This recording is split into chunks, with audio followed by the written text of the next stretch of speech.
저 뒤에 앉으신 어머니들 좀 앞으로 조금만 와주시면. 이 마이크가 멀리 잘 안 나가지고요.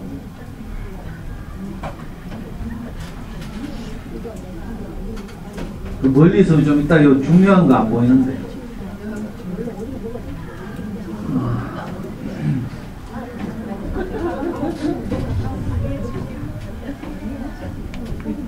예, 그 오늘 제가 말씀드릴 부분은 어머니들 받으신 교재 다 갖고 계세요? 교재 그 첫 단원입니다. 첫 단원. 부모가 변해 자녀가 변한다 이런 주제인데요. 저는 이제 그 대구시에서 역할 분담을 이렇게 해가지고요. 저는 주로 초등 저학년 학부모들 대상으로 그 기본 그 교육과정 10개의 수업 있죠. 10차시가 있는데 그 중에서 가장 이제 앞부분에 나오는 부모가 변해 자녀가 변한다 이 부분 하고요. 그 다음에 보충교육 그 과정 가운데 우리 아이 특성에 맞는 영어 공부 시작하기. 제가 주로 이제 이 두 주제를 맡아서 교육청에서 이렇게 각각 하나씩 정하라고 했거든요. 그래서 이 주제들로 어머니들을 만나고 있습니다. 벌써 몇 번 이렇게 연수하셨죠?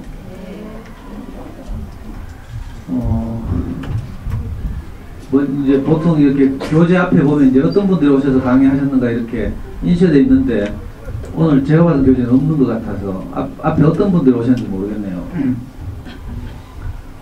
저는 그 보통 이제 일반적인 학부모 연수를 하러 오시는 이른바 교육 전문가 이런 이제 그 이력은 제게 전혀 없고요. 그렇다고 학교를 뭐 그런 데 나온 것도 아니고 또 이렇게 교직에 오래 있었던 것도 아니고 저는 완전히 뭐랄까 어머니들 왜 애들 처음에 이제 유치원 보내고 초등학교 저학년 보내면 그 학부모 총회 같은 거 이렇게 하시죠. 하면 모여가지고 그 좀 정보도 아쉽고 뭐 이러니까 이제 어머니들끼리 모여서 모임도 만들고 하잖아요. 그러다 보면 그 중에는 꼭 초등학교 처음 들어온 그 첫째를 키우는 애 엄마 말고 둘째나 셋째를 1학년 입학시킨 언니들이 있죠. 그러면 이제 같이 커피 마시면서 그 언니 입에서 나오는 이제 말들을 막 들으면서 막 적고 막 이러죠. 그 바로 동네 언니 하고 좀 비슷하다 이렇게 생각하시면 됩니다. 저는 이제 우리 집사람이 지금 고등학교 교사인데 우리 아이가 4살 때 애 키우는 거 보니까요 제 마음에 안 들어. 좀 서글퍼 보여가지고 우리 집사람을 밀어내고 우리 애는 내가 키우겠다 이제 이렇게 해가지고 우리 초등학교 4학년 때 4살 때부터 제가 우리 아이 키우기에 전면에 나서가지고 지금까지 지금 우리 아이는 이제 24살이에요. 그래서 제가 아까 어머니들 이렇게 이제 학부모 모임 만들고 그 동네 언니 또는 아파트에 뭐 외고나 과거 보낸 언니들 있으면 막 점심 사주고 커피 사주고 하면서 뭐 좀 배우고 막 이렇게 하잖아요. 바로 그런 동네 오빠 아니면 동네 삼촌 이렇게 생각해 주시면 편하겠고요.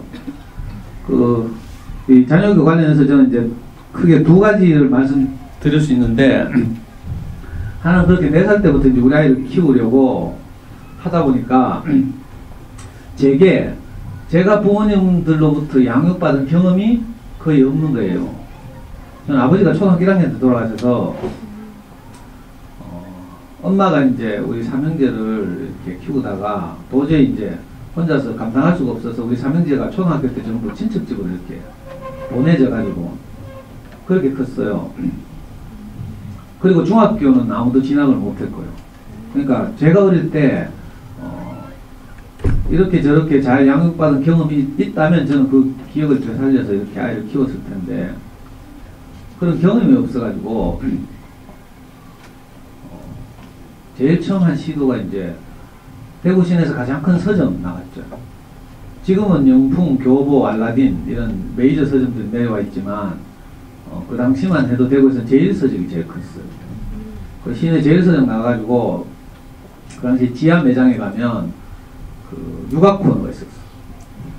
제가 경험이 없고 아이를 어떻게 키워야 될지 모르겠고 마누라 하는 건 왠지 서글퍼 보이고 그래가지고 교보 제일서적 지하 매장에 가서 거기 꽂혀있는 거의 모든 육아서적을 사서 읽기 시작했죠.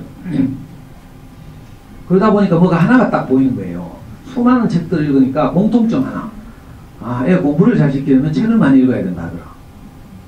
이게 딱 제게 딱 잡혔어요. 그러던 차에 마침 이제 저 달서구 송현동에 그 어린이 책을 전문적으로 파는 서점이 생긴 거죠. 호세우치라고 부르는 어린이 서점인데 대구에서 가장 오래됐어요. 여기 칠곡에도 그런 류 서점 하나 있죠. 개똥이네. 들어봤어요? 네. 개똥이네는 이제 그 전집하고 같이 이제 취급하기 때문에 어린이 전문 서점 이렇게 말하기 좀 어려운데 대구에서 거의 가장 오래되고 독보적인 어린이 서점이 송현동에 있습니다. 호세우치라는 어린이 전문 서점, 어린이 청소년 전문 서점이죠. 그게 이제 마침 우리 아이 4살 때 문을 열었어요. 그래가지고 제가 아이를 데리고 그 서점을 지금까지 출입하고 있죠. 물론 아이는 중간에 한 중학교 2학년 되니까 더 이상 이제 어린이 청소년 전문 서점으로서는 이제 안 되는 이제 나이가 되고 이래서 아이는 한 10년 정도 그 서점을 다니다가 그 다음부터는 이제 시내 서점을 이용하고요. 그러던 과정에서 우리 아이가 중학교 2학년 때쯤 되니까 그 서점 주인께서 서점에 오는 단골 엄마들 대상으로 그 강의를 좀 해달라고 저한테. 그래서 저는 이게 좀 B급 언어를 써서 죄송한데 후루꾸죠, 후루꾸. 교육 전공자라기보다는 이렇게 실전적인 그 야전 경험이 좀 있는. 그래가지고 중학교 2학년 때부터 부모교육을 매주 한 번씩 나가서 지금까지 11년째 무료 강의를 하고 있어요. 송현동 어린이 점수 매주 금요일 11시에 이번 학기에는 이제 수학공부법 강의를 하고 있죠. 학기별로 주제를 정해가지고 작년 봄 같으면 작년 1학기 때는 잠수내 공부법, 잠수내 공부법 이런 거 들어봤어요? 네. 제가 그거 전문가잖아요. 우리 아이가 초3 때 우리 아이가 초3 때 잠수내 커가는 아이들이라는 사이트가 처음 생겼어요. 지금은 뭐 대한민국의 대표적인 그 자녀교육 포털 사이트죠. 저기 들어가서 뭐 정보를 좀 얻으려면 1년에 10만원 회비를 내야 됩니다. 한 달 결제는 안 되고요. 6개월 6만원, 1년에 10만원. 우리 초3 때부터 제가 지금까지 저 사이트 회원으로 있어요. 그리고 대구에서 가장 오래된, 그리고 좀 잘 알려진 그런, 그, 잠수내 멤버죠. 그것도 또 계속 하다 보니까 좀 유명해져가지고 제가 그 잠수내 회원들을 대상으로 하는 강의에 서울에 코엑스에 올라가서 우리 아이 고등학교 때는 3년 연속 이제 그 잠수내 회원들 대상으로 강의도 했고요. 실제로 우리 아이도 저기서 말하는 잠수내 아이들 소문난 영어 공부법이라는 책으로 영어 공부를 해가지고 학원 한 번도 안 다니고 당연히 수능에서 만점 맞고요. 지금 연세대 경영학과 3학년에 다니고 있습니다. 그 다음에 저를 혹시 부르실 기회가 있으시면 이제 주제 중에 꼭 있거든요. 보충교육교재 중에 그 아이의 특성에 맞는 영어 공부 시작하기. 지난주에 요 칠곡의 도남초등학교에서 그 주제로 저를 부르더라고요. 그러니까 오늘은 이제 주제가 좀 다르니까 제 소개를 이렇게. 그러니까 제가 이제 드리고 싶은 말씀 뭔가 하면 저는 뭐 교육 관련 그 전공을 했거나 그런 경험이 많거나 이런 이제 교육 전문가라기보다는 어떻게 하면 내 아이를 잘 키워서 공부도 잘하고 원하는 대학 가고 뭐 이렇게 하면 혹시 우리 아이가 행복해지지 않을까. 어머니들 이런 생각 다 하시죠. 그래서 이제 그런 고민을 여러분들보다 먼저 지금 이제 초등 1, 2, 3학년 부모님, 어머니들이시니까 몇 년 선배쯤 돼요? 10살, 3학년이면 10살이죠. 우리는 24살, 15년 선배네요. 15년 선배. 15년이니까 좀 뭐 올드하다 이렇게 생각하실 수도 있지만 사실 알고 보면 전혀 그렇지 않습니다. 그 받으신 교재 보시면 제일 첫 그 항목이죠. 부모가 변해 자녀가 변한다는 단원의 첫 항목 보면 제일 큰 제목 활짝 크게 해가지고 뭐라고 나와 있어요? 극성은 결코 사랑이 아니다. 맞아요? 그런 주제 있어요? 네, 한번 보겠습니다.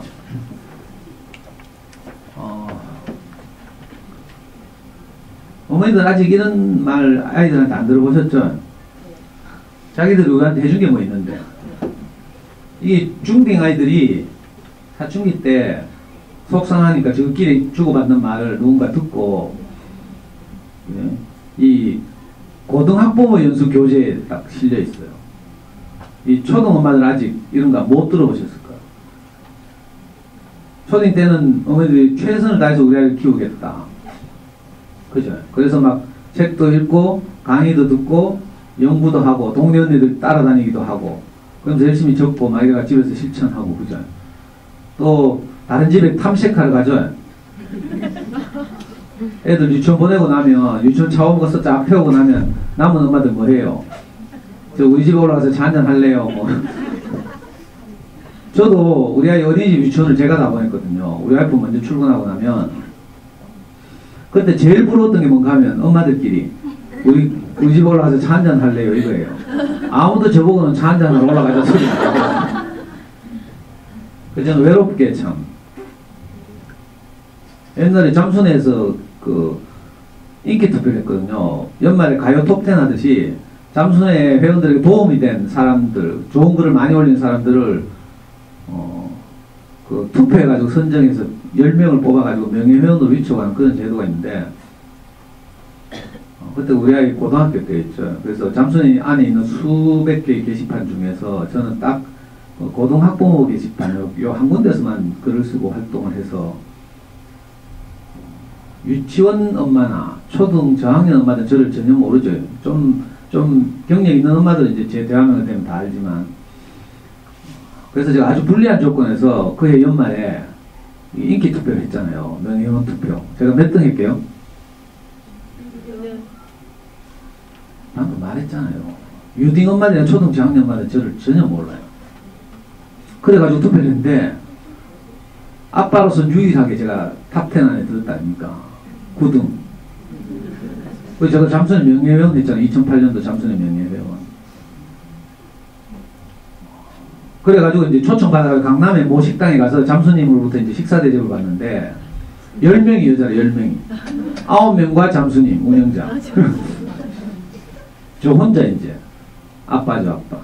이 비극이에요 비극. 이 자녀교육의 세계에서 아빠가 뛰어든다는 거 참 외로운 일이죠. 여러분들은 복 받았어요 그러니까. 저도요 우리 아이한테 어느 날 이 소리를 들었어요. 아빠가 내한테 해준 게 뭐 있는데.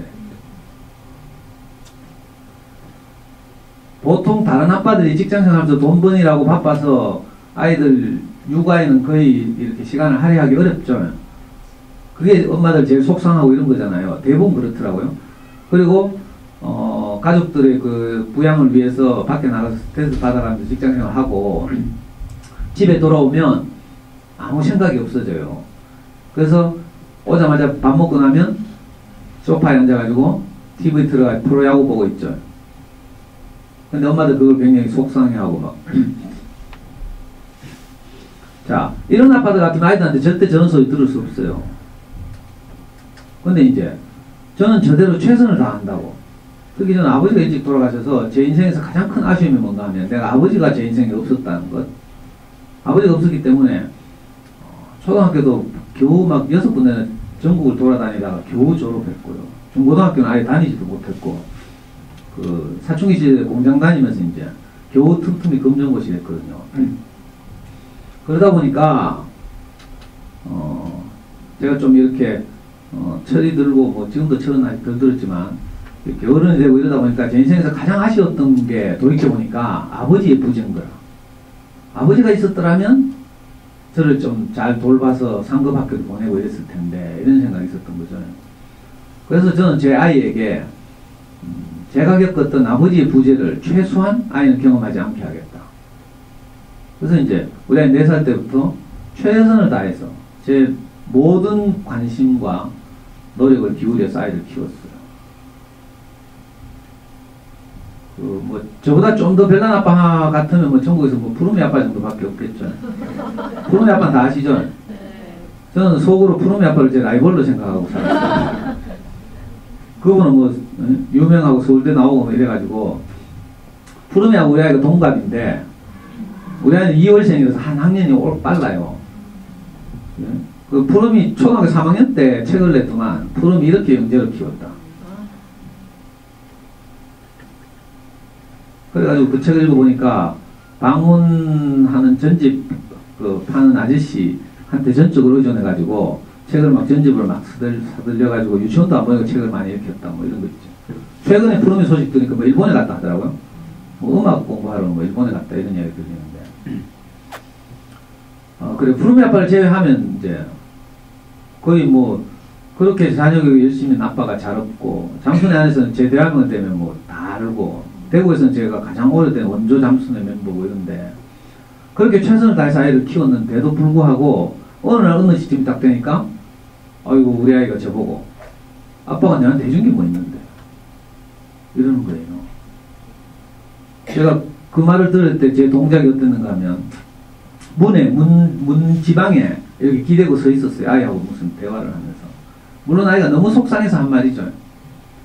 그 깊이 뭐 뿌리 박혀 있는 그런 말이 아니고 너무 속상해서 어떤 사건 때문에 그런데도 저 말을 딱 들으니까 제 몸이 저절로 무너져요. 그래가지고 이 문지방에 기대고 서 있던 제가 다리가 풀려가지고 저절로 그 자리에 털썩 주저앉는 이런 경험이 있어요. 우리 초등 저학년 엄마들은 주로 언제 무너지는가 하면 학교 중간고사나 뭐 쪽지 시험에서 수학 시험을 쳤는데 엄마 기대한 성적이 안 나왔다는 소식을 들었을 때 어머니도 무너지죠. 어떤 엄마가 저하고 상담 약속을 잡아놓고 이 교대 부처 엄마였는데 상담 약속을 잡아놓고 수학시험 성적을 들은 거야. 55점. 교대 부처는 어렵게 내거든요. 그래가지고 이 엄마가 다리가 풀려가 침대에 쓰러졌대. 그래가지고 쟤하고 약속을 빵꾸를 낸 적이 있어요. 그래서 내가 아는 거죠. 아, 엄마들이 이럴 때 다리가 풀리는구나. 전 아이를 정말 소중하게 생각하고 사랑해서 내가 아이가 이렇게 가끔 이제 잘 때가 되면 제가 이제 아이를 재우죠. 엄마는 먼저 자고. 희한한 집안 풍경이죠.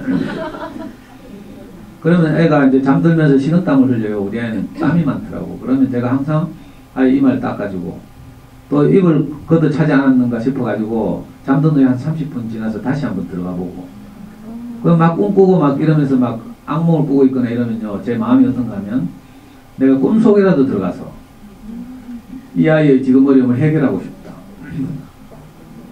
이런 마음이 있었어요. 근데 그게 안 되잖아요. 제가 아이를 위해서 모든 걸 다 하고 싶지만 사실은 안 되는 영역이 있어요. 한계가 있는데 한계. 참 안타깝죠. 최근에 이제 세월호 침몰 사건이 생기면서도 우리가 그런 경우를 절실하게 하잖아요.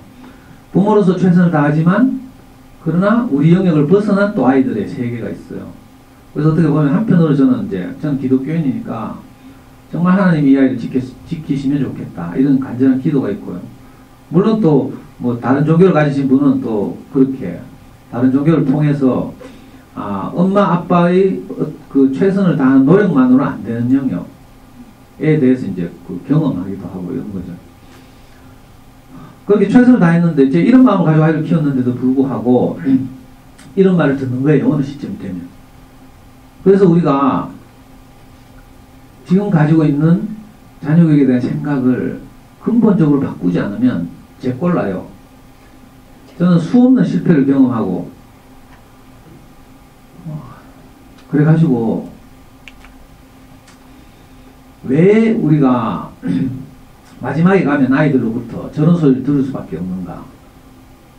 엄마가 내한테 해준 게 뭐 있는데 또는 아빠가 내한테 해준 게 뭐 있는데 이런 소리. 최선을 다하고 있죠 우리는. 그런데도 이상하게 어느 시점이 되면 아이하고 소통이 막히고 저런 소리를 듣게 되는 비참한 경험을 하게 되죠. 자, 이것이 근본적인 원인이 뭔가 하면요. 그 받으신 교재에 나오는 것처럼 극성이 결코 사랑이 아닌데 또 불구하고 우리한테 어떤 씨가 뿌려지는 거예요. 농사 짓는 일을 비유하자면 사람은 밭이다 뭐 이렇게 말하죠. 흙이다 이렇게 비유하죠. 빈 그릇이다 이렇게도 비유하고요. 자, 사람은 이렇게 빈 밭인데 그 빈 밭에 어떤 가치가 뿌려지는 거죠. 그 가치가 자녀교육 영역에서는 어디서 뿌려지는가 하면, 어떻게 뿌려지는가 하면, 주로 이른바 자녀교육의 선진적 지역들, 강남 대치동에서부터 이런저런 이데올로기가 생산돼요. 그죠? 아이 공부를 잘하게 하려면 이렇게 해야 한다는 어떤 것이 거기서 생산돼 가지고 전국으로 번져나가죠. 예를 들면 대치동에 아발론이라는 영어 학원이 생겼다. 좀 있으면 어떻게 돼요? 목동이나 분당으로 아발론이 새끼치죠. 그리고 한 3년쯤 지나면요, 좋다, 유행한다 싶으면 저 부산 해운대구에 아발론이 하나 딱 생겨요. 그 다음에 또 한 2년쯤 지나면 수성구에 생기죠.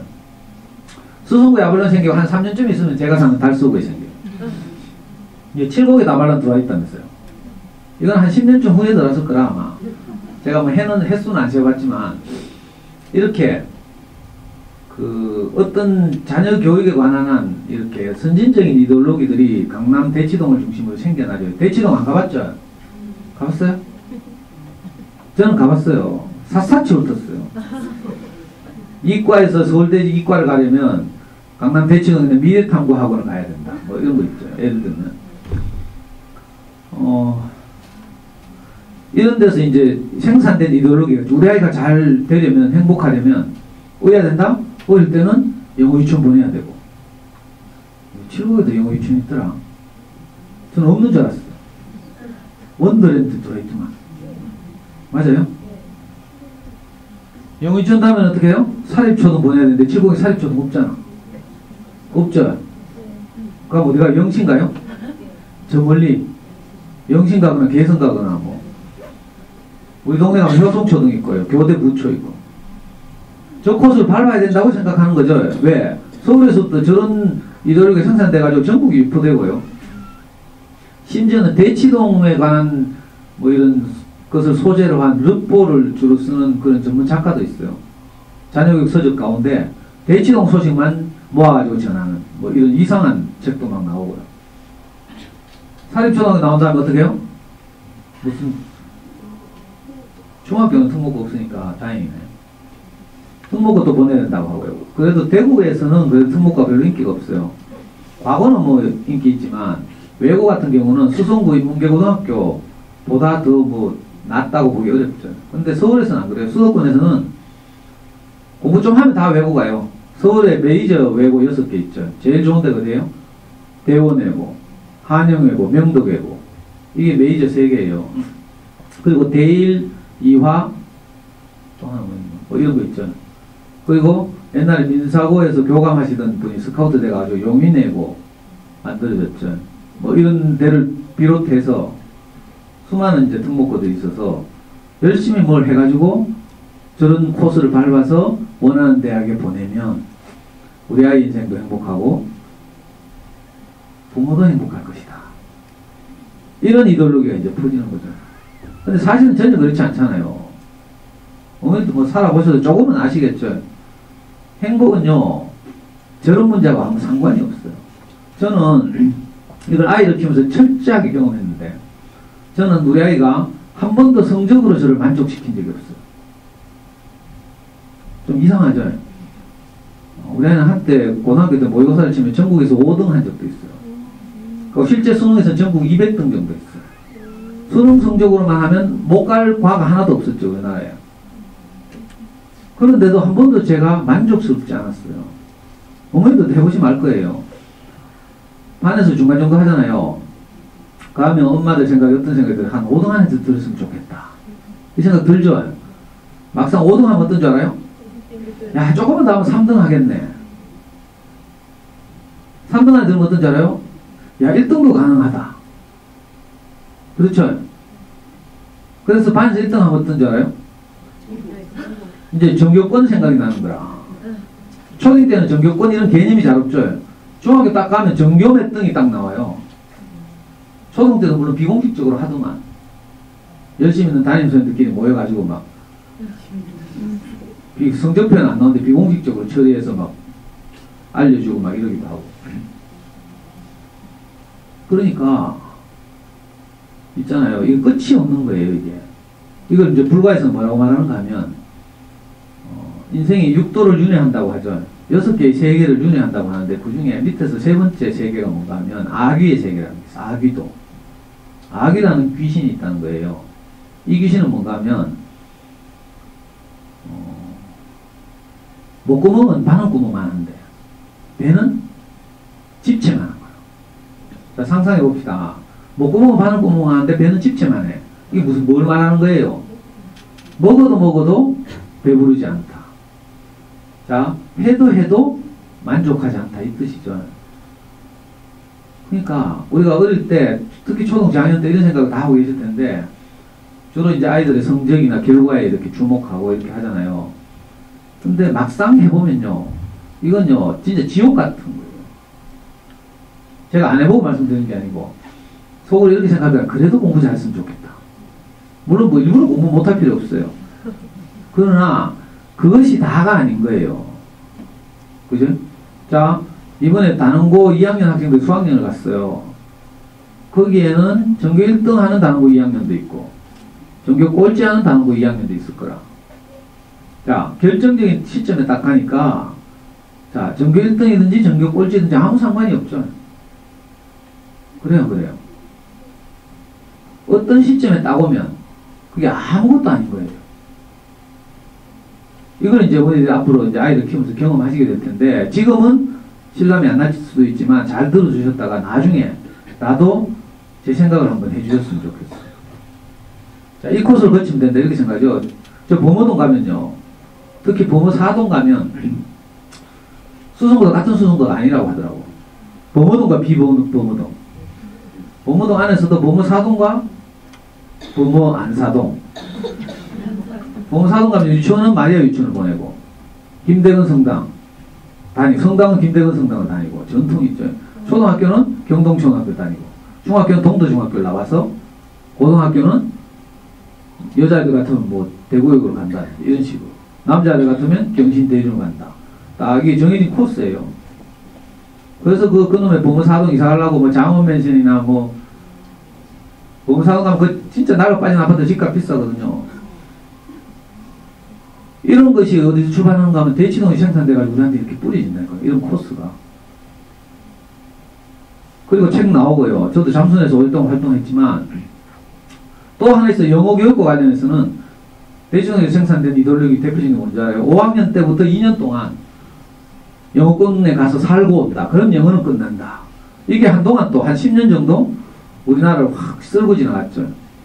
그래가지고 막 기러기 아빠 자살하고 뭐 이런 일들이 생긴 거예요.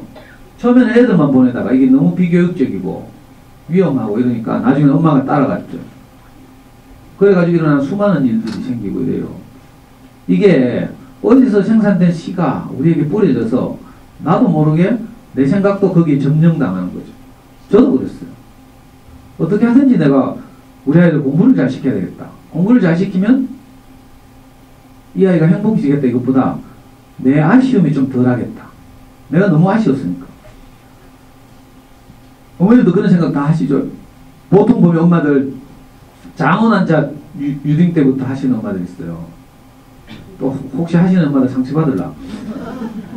장원환자 하는 경우를 딱 보면 어떤가 하면요, 애기를 나가 출생신고하러 가 구청에 가보니까 남편 이름을 한자로 쓰래.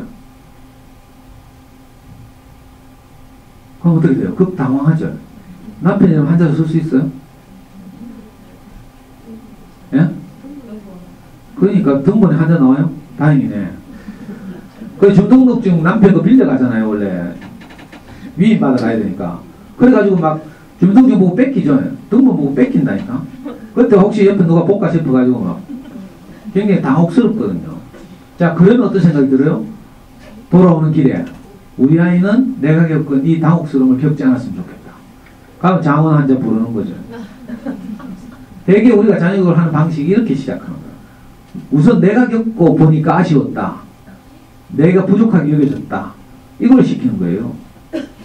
참 좋은 마음이죠. 순수한 마음이고, 우리 아이는 엄마가 겪었던 아쉬움을 겪게 하지 않았으면 좋겠다. 이렇게 순수한 마음이지만 이게 사실은 아예 짜다라 도움이 안 될 수도 있죠. 실제로 한자 같은 건요, 나중에 우리 아이가 대학 갔기 때문에 아무 소용이 없는데, 엄마들 뭐 환자 하면 뭐 대학 가는데 굉장히 도움이 되는 줄 알고 있더라. 초등학교 저학년 엄마들은. 그죠? 200개 4년제 대학 가운데 환자 상급 따가지고 대학 가는데 도움이 되는 학과 하나도 없어요. 근데 막 너무 상처 드릴까 본데 조심스러워. 쓸데없는 거 하는 거, 쓸데없는 거. 자, 이런 이들에게 우리를 점령하니까 어떤 일이 벌어지는가 하면 이 집 같은 일이 벌어지는 거예요. 요즘 애 맞고 있죠? 이 성적은 절대 대접 못 받고 산다고. 우리 교재에 나온 대로 이게 진짜 극성이야, 극성. 얘가 왜 맞고 있어요? 저 뒤에 엄마들 요 보여요? 왜 맞고 있는지 이유 보여요? 뒤에 엄마들 좀 대답해봐요. 안 보이죠? 여기 성적표 여기 보여요? 성적표 요 밑에요? 야가 2등 해가지고 지금 맞고 있잖아요. 자, 이게 누가 지어낸 이야기 같죠? 실제로 작년인가 재작년에 서울에서 유명한 사건이 있었어요. 전국에서 4,000등 정도 하는 고등학교 3학년 아이가 있었는데, 이 엄마가 이 아이에게 맨날 때리는 거라, 엄마 혼자 살면서 이제 아이를 키우는데, 엄마 소원은 이 아이가 전국 1등 하는 거예요. 근데 얘가 4,000등 정도 해. 자, 4,000등이면 얼마인 줄 알아요? 우리나라 보통 한 해 수험생이 60만에서 70만인데, 자, 그 중에서 문과 학생의 수를 40만으로 잡고 한번 계산해 봅시다. 40만 명에서 4,000등이면 몇 퍼센트예요? 1%예요, 1%. 맞죠? 40만 명의 10%는 4만 명. 4,000등은 1%. 상위 1%. 상위 1%가 이게 쉬운 거예요. 100명 중에 1등 하는 건데. 전교 1등 해야 되는 거죠. 이 학교 보통 한 학년에 5학급 있다 하더라고요. 5학급에서 1등 해야 이제 4,000등, 전국 4,000등 하는 거야. 그래가지고 엄마가 맨날 애 때리니까 어떻게 됐어요? 고등학교 가면 모의고사 같은 거 굉장히 자주 치거든요. 그 중간기말 이것만 있는 게 아니고 한 달에 2번씩도 막 모의고사를 치고 이러거든요. 그때마다 성적이 나오잖아요. 그때마다 맞으니까 애가 너무 공포에 질려가지고 어느 날 엄마를 살해했잖아요. 그리고도 얘가 뭐 문제의식, 죄의식이 없어요. 그 엄마 시신하고 7개월인가를 같이 살았잖아요. 그러다 나중에 드러나서 뉴스에서 크게 떠들었죠. 물론 이 극단적인 경우라고 할 수도 있지만 이게 남의 집 이야기가 아니에요. 저도 이랬어요. 저도. 무슨 말인가 하면 성적으로는 만족이 없다 이런 뜻이에요. 우리 와이프 보니까요. 결혼할 때 신혼살림으로 냉장고를 하나 샀어요. 반토막짜리. 그 당시에 250리터인가 뭐 하는 요만한 걸 사왔는데 뭐 이렇게 직장생활하고 이러니까 그래서 그런지 몰라도 항상 제가 먹을 반찬이 없는 거야. 김치 외에는 다른 반찬이 없어요. 그래서 가끔씩 제가 이제 반찬에 대해서 항의하면 냉장고가 작아서 그렇다는 거야. 반찬 보관할 공간이 부족해. 그래가지고 계속 냉장고 타령을 해가지고 좀 이따가 키 큰 거 샀어요. 그때 500몇 리터짜리 키 큰 거 샀는데 그래도 여전히 내가 먹을 반찬은 김치밖에 없고 가끔씩 뭐 반찬 찬다고 뭐 뚜껑 열다 보면 곰팡이가 막 피어있고 막. 그래서 또 막 항의하고 뭐 곰팡이 개발 취약하고 이러면 이건 양문형 냉장고가 아니라서 그래서 보관을 따로 해야 되는데 뭐 어쩌고 그래가지고 할 수 없이 저걸 샀죠. 정말 지펠. 아, 저는 지펠이 삼성 건지 모르고 무슨 독일제인 줄 알았어요. 이름이 벌써 지펠이죠. 지펠 양문형을 샀어요. 그래서 제가 물으려고 찾아보면 어떤 데 밥이 떨어진다니까. 밥이라도 한 공기 있나 싶어 냉동실 막 찾아보고 냉동실 문 열면 있잖아요. 문 열자마자 뭐가 두루룩 떨어져요. 뭐가 그래 보관할 게 많은지 내가 아무리 봐도 거기 내게 도움되는 게 하나도 없어요. 냉동실 꽉 차, 칸칸이 꽉 차 있는데. 그리고 냉장실 쪽 가면 여전히 곰팡이 핀 오래된 뭐 찌개 같은 거 하고 김치하고 이거밖에 없어요. 그래가지고 또 항의를 했죠. 그랬더니 이번에는 김치 냉장고가 없었어요. 그래가지고 이번에 딤채를 샀어요. 근데 딤채 보면요 팽팽하잖아요. 그러니까 우리 와이프는 팽팽한 공간을 두고 못 보는 불안감이 있는가 봐. 팽팽한 공간 보면 그 위에다 뭘 자꾸 쌓는다. 그러니까 딤채 사놔도 내가 손을 못 대겠어요. 위에 쌓인 걸 치우고 뭐 어떻게 뒤져야 되는데 이게 안 되잖아요. 그러니까 이제 김치도 먹기 힘들어, 김치도. 위에 좀 잘라놓은 김치 다 먹고 나면 그 다음 김치 찾을 방법이 없는 거야. 또 항의하니까 이번에 이제 새로 지은 아파트로 가니까 빌트인 냉장고 하나 있더라고. LG 김치떡 하는 거. 그러니까 우리 집에 2식구 사는데요. 김치 냉장고가 2개라. 근데 여전히 제가 먹을 반찬이 없어요. 그래서 제가 아침에 강의하러 다닐 때 아침에 국이라도 하나 끓여놓고 가면 내가 국에 밥 말아 먹고 오지만 국도 없잖아요. 그럼 저 김밥 한 줄 사 먹고 와요. 이상하잖아요. 그러니까 해도 끝이 없어요. 그 물리적 세계, 조건의 변화를 통해서 내가 만족하고 우리 아이도 행복해지는 이 길은 해도 만족이 없어요. 그래서 저도 진짜 생고생했어요. 아이 키우면서. 우리가 왜 이런가 했더니, 그죠? 엄마들도 그렇겠지만, 항상 우리가 이 3가지 문제에 시달리는 거예요. 우선은요, 어떻게 아이를 키워야 이 아이가 잘 자랄지, 이제 공부도 잘하고, 또 행복해질지에 대해서 우리가 모르니까 항상 혼란스러운 거죠. 영어를 하나 한다고 칩시다. 학원을 보내야 될지, 학습지를 해야 될지. 그죠? 진짜 헷갈리죠? 학습지로 길을 잡았다 쳐도 학습지가 한두 종류가 아니지.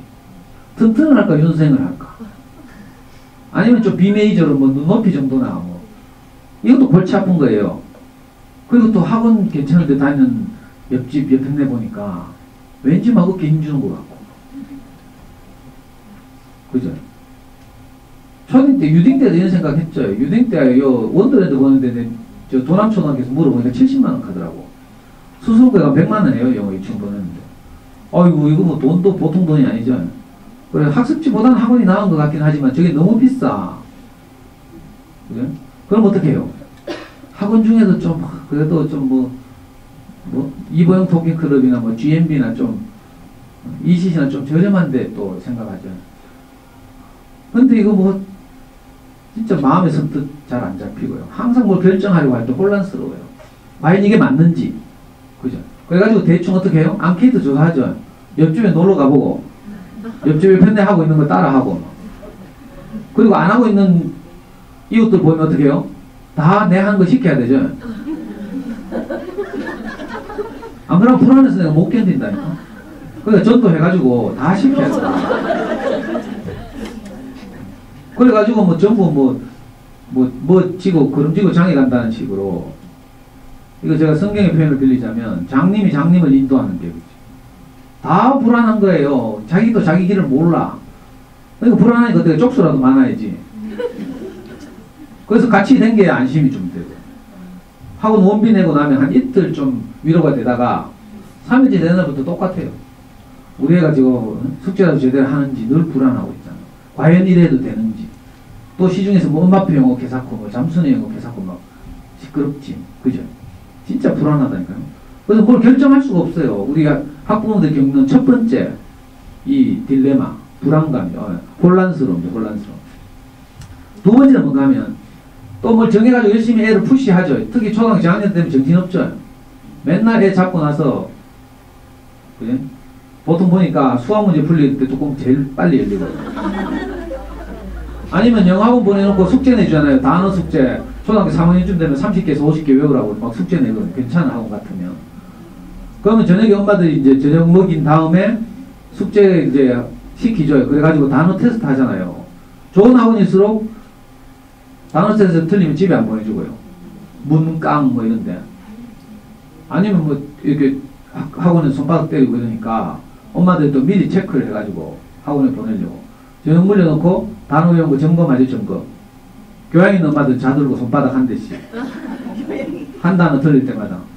저같이 성질 급한 뭐 엄마들은 자들고 때릴 시간이 없죠. 바로 문제집 들고 머리 뚫뚫 말아가지고 머리 좀 때려.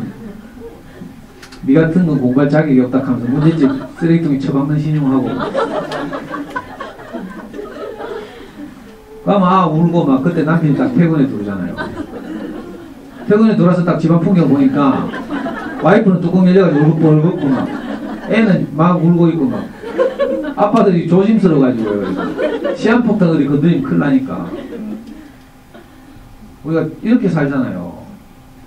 그리고 밤에 애 잘 때쯤 되면 또 이제 이성이 돌아와가지고. 우리 사랑하는 아이들 자는데 침대 옆에 가가지고 막 끌어안고, 우리 아까 엄마가 잘못했어. 아까 미치는 거야. 엄마가 다시는 안 그렇게 사랑해.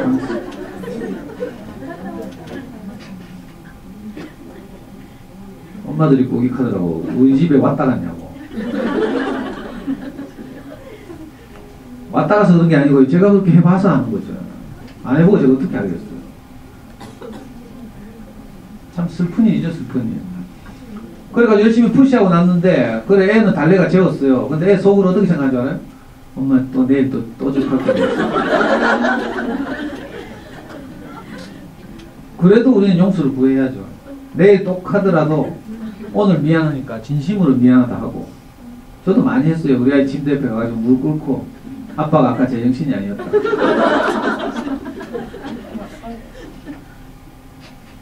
그리고 하루를 열심히 푸시했는데 집에 애를 재우고 나서 하루를 결산해보죠. 그럼 손에 잡히는 게 없어요. 뭐 행복이 잡히거나, 그죠? 진도가 잡히거나, 뭐가 잡혀야 되는데, 이건 죽도 밥도 안 되는 거라. 진도는 진도도 안 나가고 학습지는 맨날 밀리고 있고, 그렇다고 해서 학습지 밀려서는 좀 가족 간의 관계라도, 하고 관계라도 좋아야 되는데, 관계는 관계대로 개판이고. 그러니까 이거 허무한 거죠. 공허한 거죠. 그죠? 마치 1년 열심히 농사를 지었는데, 가을에 추수할 것이 없는 것처럼. 그 1년 동안 수고한 농부의 그 마음이 어떻겠어요? 우리가 그거하고 똑같죠. 열심히 아이를 푸시하고 이렇게 했는데, 이거 손에 잡힌 것이 하나도 없어. 너무 허무하죠. 어떤 1학년 엄마가 극하더라고. 우라통이 치민다. 뭐 좀 된 게 있어야 되는데. 그래야 또 내일 하루를 용기를 내서 살 텐데. 열심히 뭐 찌고 뽑고 뭐 잡고 했는데, 그렇다고 불성실하게 살았겠어요? 엄마들이 뭐 가발에 가고 이랬겠어요? 나름 집에 붙어 앉아고 애들 케어하고 막, 셋째 키우는 엄마들은 막 막내는 들쳐업고 막 설거지하고 이러면서 애 케어했는데, 아이고, 공허하잖아요. 하루만 공허한 게 아니고요. 나중에 다 키워서 대학 딱 보내고 나면 더 공허하더라고요. 보통 엄마들은 이제, 학부모가 되면서부터는 이제 자기 삶을 내려놓게 되죠. 현실적으로도 이제 나이가 들고 이러니까, 특별히 뭐 이렇게 사회생활 하기 어렵고 이렇게 되니까, 대부분 엄마들이 그 자녀 교육에 올인하게 돼요. 특히 이제 큰애 키우기에 올인하죠. 그래서 열심히 키웠어요. 그래서 대학 기숙사인데 딱 떠나가고 나면 엄마들이 목표가 상실되는 거예요. 그때 둘째는 쳐다보이지도 않아요. 첫째 키우면서 하도 진을 다 뺐기 때문에. 이 첫째를 대체할 수 있는 것이 아무것도 없는 거야. 그런 엄마들 어디 가요? 정신과 가야 돼요. 실제로 잠순에, 창원에 사는 어떤 잠순에 저하고 친한 엄마가 있는데, 대구에도 몇 번씩 상담하러 오는 엄마가 있어요. 이 아이가 실제로 공부를 잘해가지고 창원에서 알아주는 그 수재였는데, 나중에 이제 그 의대를 갔죠. 기숙사에 있는 의대를 갔어요. 원하는 대로 갔죠. 근데 애가 기숙사 떠나고 나니까 이제 딸이 하나 남았는데, 딸은 중학교 2학년. 딸에게는 관심이 없어. 오직 자기가 모든 것을 투자해서 키웠던 이 아들이 어느 날 자기 옆을 떠난 거야. 그리고 나니까 그 깊은 공허가 엄마한테 밀려와가지고 주유소한 아빠한테 맨날 전화하는 거예요. 빨리 집에 오라고. 그 집에 오잖아요. 중간에 12시 되고 온다니까 점심시간에. 오면 이 엄마가 막 아빠 막 등을 막 꼬집으면서 내 좀 어떻게 해보라고. 자기가 주체할 수 없는 막 이상한 감정에 막 휩싸여 있는 거지. 그래가지고 이 아빠가 도저히 안 돼가지고 와이프를 데리고 신경정신과 갔잖아요. 가니까 이른바 빈등지 증후군. 빈등지 증후군 들어봤어요? 그 어미새가 그 알을 부화시켜가지고 새끼를 이렇게 낳았죠. 부화했죠. 그 다음에 온 정성 다해서 먹이 물어오고 뭐 이렇게 해요. 그렇게 한 시간이 좀 흐르면요, 이놈의 새끼가 날개에 힘이 좀 생기면 둥지를 떠나서 날아가 버린다니까. 그러고 나니까 남는 게 하나도 없잖아요. 너무 공허한 거지. 우리가 자녀교육 한다는 게 참 이상한 일이에요. 뭔가 이건 아닌데 또 그 패턴을 반복하고 있다니까요. 마지막은 이제, 마지막 하나는 뭔가 우리가 겪는 감정 중에 하나는 뭘 하고 최선을 다해도 불안한 거죠. 10년 후 우리 아이가 어떻게 될지. 그죠? 저도 어릴 때부터, 우리 아이 어릴 때부터 제대로는요, 진짜 뭐 책도 많이 읽고, 잠수내에서 제가 대구 구석에 살면서도 서울 대치동에서 수학 공부, 수학 전문 학원들이 교재를 뭘 사용하는지 이걸 다 한다니까요. 잠수내 대치동 사는 엄마들이 다 올려주고 하니까. 모르는 게 없어요. 자녀교육에 관해서. 그런데도 항상 불안하죠. 아까도 말했지만, 우리는 뭐, 고등학교 가서 모의고사 치면 항상 0.1% 이렇게 나왔어요. 0.01%. 뭐, 전국 5등. 그런데도 항상 불안해요. 왠 줄 알아요? 전교 1등을 해도 이놈이 있잖아요. 우리나라 고등학교가 1,700개 있어요. 1,700개 고등학교 전교 1등은 3,400명이잖아요. 문과, 이과. 서울대 정원은 2,900명이에요. 서울대를 보내야 되는데 전교 1등에도 장담할 수가 없어요. 그것도 아무 학교 전교 1등이나 되나? 그죠? 대구에도 뭐 고등학교 한 8, 90개 있지만, 저 수성구에 있는 학력 좋은 고등학교, 경신 대륜의 전교 1등하고, 칠곡에 뭐 있는 강북고등학교 있고, 혹시 또 강북고등학교 관련자가 있습니다. 대구에 가면 저 화원칩이다, 화원여고 이런 데 있고, 화원고등학교, 대원고등학교 이런 데 있어요. 시골 군 단위에 가면 더 하죠. 그런데 전교 1등하고 또 성적 차이가 확 나잖아요. 그러니까 전교 1등을 해도 안심이 안 돼요. 늘 불안해요. 참 미치고 환장하고 벌쩍 뛸 노릇이죠.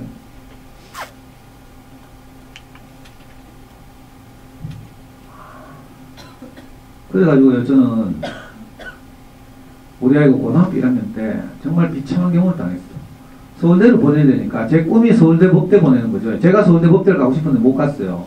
공장 다니고 이러냐고 겨우 경대 법대를, 그것도 미달로 이제 들어갔는데, 그러니까 우리 아들은 태어날 때부터 이만은 서울 법대를 보내기로 이제 가야 되기로 이제 작정된 거죠. 저한테서 태어났으니까. 제 못다한 꿈, 이런 걸 실현하고 싶으니까. 그래가지고 초등학교 4살 때부터 제가 열심히 했다 했죠. 제가 우리 아이 초등학교 한 4, 5학년 때는 잠수내 글 쓰면서 그렇게 썼어요. 항상 우리 아이는 전국 수석이 멀지 않았다. 다른 사람들은 정말 미친놈이라 가겠죠. 저 아빠 미쳤다 하고 이랬을 거예요. 저 속으로 진짜 그렇게 생각하고 칼을 갈았다니까요.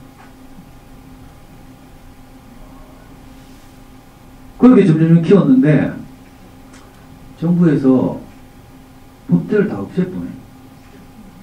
아니, 내 가는 길마다 막아, 인생을. 로스쿨이라는 제도를 도입하면서 명문 법대를 다 없앴어요. 알아요?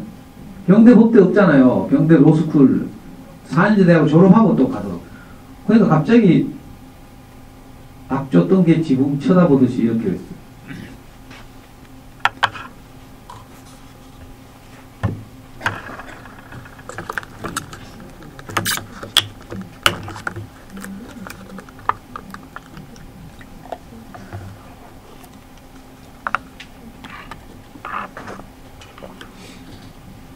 그래가지고요. 그 다음에는 이제 문과에서는 이제 가장 이제 로망인 학과가 경영학과예요. 법대가 없어지고 나서. 그 다음에 이제 서울대 경영학과를 목표로 해서 또 열심히 달렸죠. 근데 고등학교를 갔는데요. 서울대학교를 가장 쉽게 가는 방법이 딱 하나 있는데, 그건 뭔가 하면, 서울대에서 정원의 3분의 1을 내신 성적만으로 뽑는 제도가 있어요. 이걸 뭐 지역균형 선발 전형이라고 하죠. 출신 지역이 아주 시골이거나 이렇더라도 거기서 1등을 할 수 있으면 서울에 와서도 환경만 받쳐주면 똑같은 1등을 할 가능성이 있다.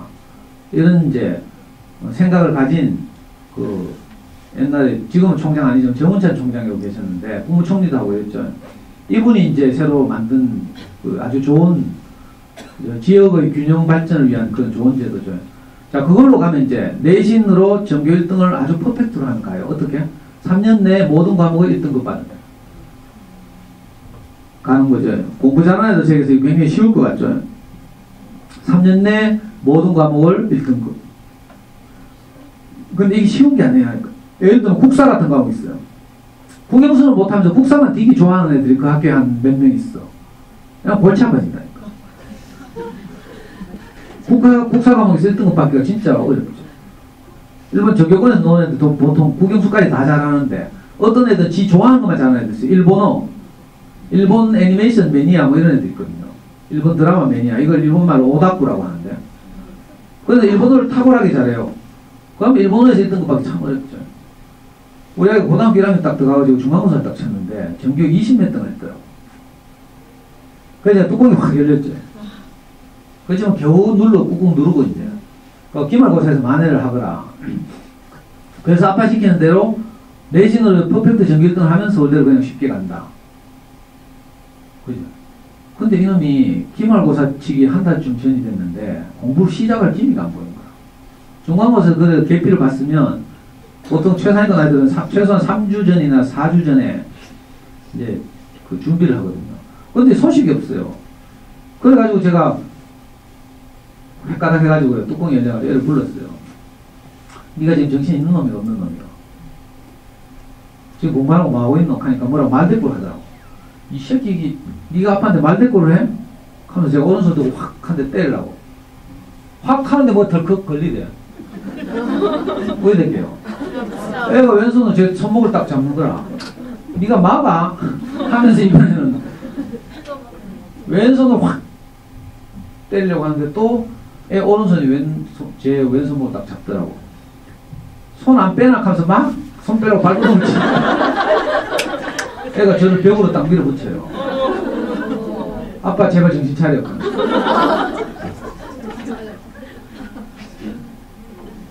근데 저는 이미 뚜껑 열렸는데 뭐 정신이 차려집니까? 그래가지고 막 애한테 손 빼려고 막 발버둥을 치다가요. 애는 막 울면서 아빠 제발 정신 차리라 하고 미안하다 하고. 애 미안한 거 애 잘못한 거 사실 하나도 없어요. 제가 불안해서 그런 거예요. 불안해서. 그래가지고 나중에 뭐 애한테 팔 빼려고 막 그때 6월달이었어요. 이제 그 기말고사를 한 달쯤 남겨. 팔 빼려고 발버둥 치다가 나중에 거실에 제가 쓰러지고요. 애는 제 위에 올라타가지고 막 울면서 아빠 제발 그러지 마.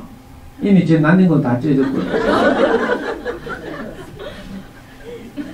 나중에 막 제가 힘을 쓰다 안 되니까 애보다 힘이 제가 딸리잖아요. 그러니까 아무리 발버둥을 쳐도 팔에서 못 빠져나온 거야. 그래가지고 할 수 없이 아이고 안 되는구나 하고 내가 온몸에 힘을 다 빼고 그제서 막 짐승 같은 통곡이 나오더라고. 정말 슬프게 울어서 너무 비참하잖아요. 우리 아이들 내가 얼마나 사랑하는데 꿈속에라도 들어가서 그 아이를 돕고 싶은 게 사실 제 마음인데 근데 이상하게 저 불안감이 나를 덮쳐가지고 그 사랑스러운 아이에게 그렇게 내가 미친놈처럼 제가 너무 비참해가지고 막 진짜 꺼이 목 놓아 통곡을 하니까 우리 와이프는 온 집안을 돌아다니면서 창문을 다 닫더라고.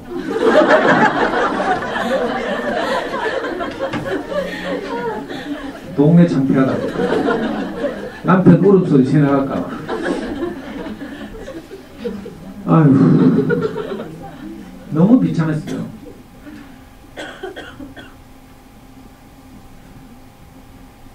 그날 제가 이제 제 인생이 달라졌죠. 완전히 바닥을 치고 나니까 빵점 경험을 한 거죠. 아, 내 인생은 빵점이구나. 0점이구나. 내가 결국 그죠? 이 불안감 어찌하지 못해서 아이하고 이런 결과를 가져오는구나. 그날 제가 아이 앞에서 무릎을 꿇고 진짜 약속, 두 가지 약속했어요. 아빠가 다시는 성적으로 너를 혼내지 않겠다. 다른 하나는 다시는 아빠가 네 교복 잰다는 소리를 안 하겠다. 제가 말 안 들을 때마다 항상 교복 잰다고. 니네 학교가 자격도 없다고 교복 째러 아이 방으로만 가는 거예요. 그럼 그때마다 우리 아이가 양보해줘. 아빠 잘못했어. 내가 알았어. 왜 그랬는가 하면 저는 학교 다니는 게 너무 자랑스럽거든요. 제가 지금 고등학교를 못 다니기 때문에 우리 아이가 고등학교 다닐 때 교복을 입고 학교에 가는 걸 보면 내가 너무 자랑스러워서 늘 띡하고 사진 찍으려고 하고 아는 협조 안 해주고 사실은 속으로 너무 자랑스러운 거죠. 기특하고 대견하고. 그런데 제가 이제 애 협박하는 도구로 그걸 사용한 거라. 내가 애 같으면 그래 학교 안 가는데 취업 아빠 교복 째라 이 칼긴데 우리는 참 착해가지고 항상 극하면 이제 아빠한테 이제 자기 죽음을 내보이는 거죠. 그래 아빠 내가 잘못했어. 교복 째지 마. 아빠 말 들을게. 이거. 늘 그렇게 제가 아이를 애미겠거든요. 우리 와이프는 보더니 당신 정신연령은 초등학교 4학년이 돼. 제가 초등학교 4학년 때 엄마를 떠나서 친척집을 갔거든요. 이 뭐 심리학으로 말하면 내면 아이라는 거 있죠. 우리 속에 있는, 내 속에 있는 아이, 성장하지 못한, 어릴 때 상처가 그대로 남아있는. 어휴, 제가 그런 비참한 경험을 했어요. 그 노선에 들어서 있으니까, 뭐가 조건이나 환경이 변화하면, 성적이 좋아지면, 우리 아이도 행복하고 나도 행복할 것이라는데 우리가 속고 있는 거죠. 그래서 사실 공부가 다가 아니라는 것.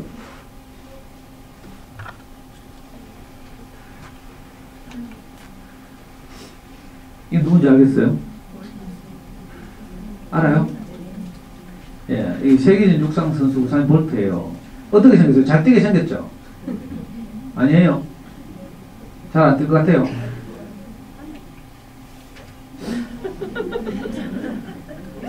이 사람 어떻게 보여요? 잘 못 뛰게 생겼죠?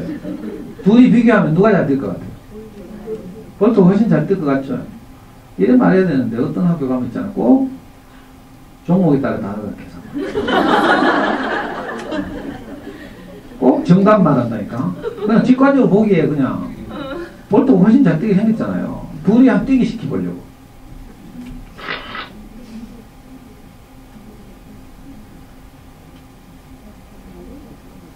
보여요 이거? 여 지금 Shout from Usain Bolt as he tries to just psych himself up for one last time and maybe get a little bit of a psychological advantage over his principal opponent. 다 알아들으시죠? Walter Dix right alongside Usain Bolt. Such a tall man almost has to uncoil himself from the start position, but you heard Michael Johnson saying he's getting that start absolutely right.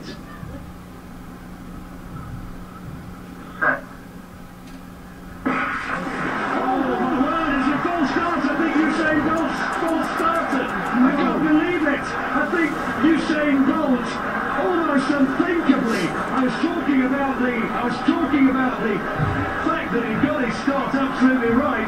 Has he false started? The reaction of Bolt suggests that most emphatically is the case. He noticed him, he took his top straight off, he's looking to the heavens there, I can't believe it.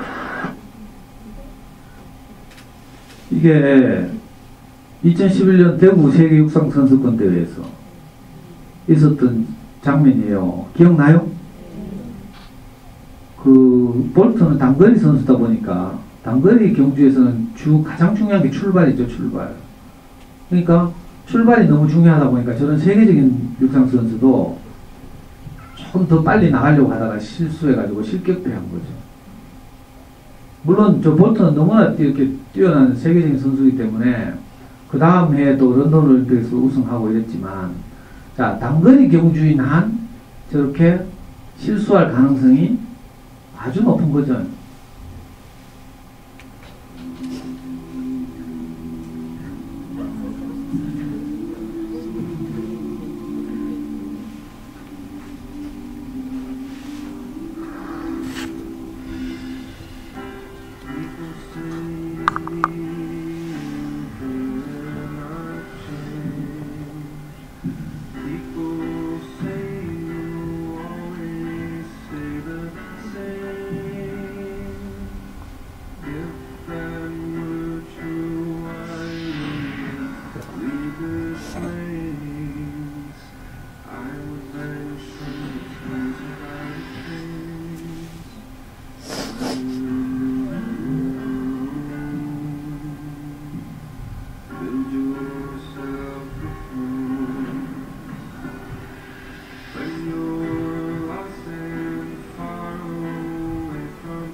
선수가 그 단거리 선수이기 때문에 그렇게 세계적인 선수임에도 불구하고 이렇게 출발 실격을 하잖아요. 그런데 이봉주 선수는 우승은 별로 그렇게 많이 못했죠. 올림픽에서는 한 번도 우승을 못하고 있는데 이봉주 선수가 정말 이게 뛰어난 점이 뭔가 하면요. 아까 자막에도 나왔지만 그 37번 출전을 해서 35번을 풀코스 완주를 한 거예요. 이건요, 세계적인 마라톤 강국 케냐 선수들도 보통 한 선수 생명 그 안에서 한 7, 8회 정도 완주한대. 그러니까 진짜 성실하고 놀라운 거죠. 제가 왜 이 두 동영상 가지고 나왔는가 하면요. 특히 초등학교 1, 2, 3학년 엄마들이 대부분 아이 키우기를 단거리 경주처럼 하는 거야. 사실은요, 그렇게 아이 키우는 게 단순하고 간단한 게 아니에요. 멀리 보고, 그, 나중에 아이들이 대학 갈 때, 또는 대학을 그 졸업하고 나와서 사회생활 할 때, 우리 사회가 필요로 하는 어떤 그 자질? 이런 것들을 이제 초등학교 저학년 때 잘 준비시켜 나가야 되는데, 그러려면 정말 긴 안목을 가지고 있어야 되죠. 근데 많은 경우에 1, 2, 3학년 엄마들, 유아 엄마들 어떤가 하면, 너무 짧게 보는 거예요. 예를 들면 수학을 예를 들면요, 대부분 엄마들이 이번 중간고사 또는 쪽지 시험에서 틀리지 않게, 실수하지 않게 하려고 집에서 뭐 해요? 과도한 반복 학습을 하는 거예요. 그러다 보면 연산이 지쳐가지고요. 아이 수학의 세계 입문도 못 해보고 탈락하죠. 초3 애들 보면요, 대부분 특히 여학생들, 수학을 어려워하는 여학생들 보면 초등학교 3학년 때 이런 현상이 일어나요. 구구단에 오다가 수학 누가 만들었어? 그냥 찾아가서 죽이불래. 이렇게 되는 거예요. 이게 전형적인 단거리 경주죠. 특히 어린아이들은 아직 성장이 충분하지 않기 때문에. 그죠? 아니, 초등학교 4학년 때는요, 몇 달 차이도 커요. 우리 아이는 2월생이라서, 요즘은 뭐 2월생은 다음에 들어간다 하더라만. 우리 아이는 2월생이라서 그 전에 3월생하고 같이 학교 들어가 생활했거든. 그냥 키도 항상 작고. 그죠? 그러니까 맨날 맞고 오고요. 다행히 공부는 좀 하는 편이라서 좀 덜 했는데, 보통 경우는 그 3월생하고 그 다음에 2월생하고는 이 인지 능력에 있어서 큰 차이가 있어요. 그래가지고 동일한 교과 과정을 똑같이 소화하기 참 어렵죠. 예를 들면 두 자릿수 받아 올린 있는 덧셈 이런 걸 한다고 칩시다. 그러면 3월생이 받아들인 것하고 그 다음에 2월생이 받아들인 건 상당히 틀릴 수 있어요. 좀 더 기다려줘야 되는 거죠.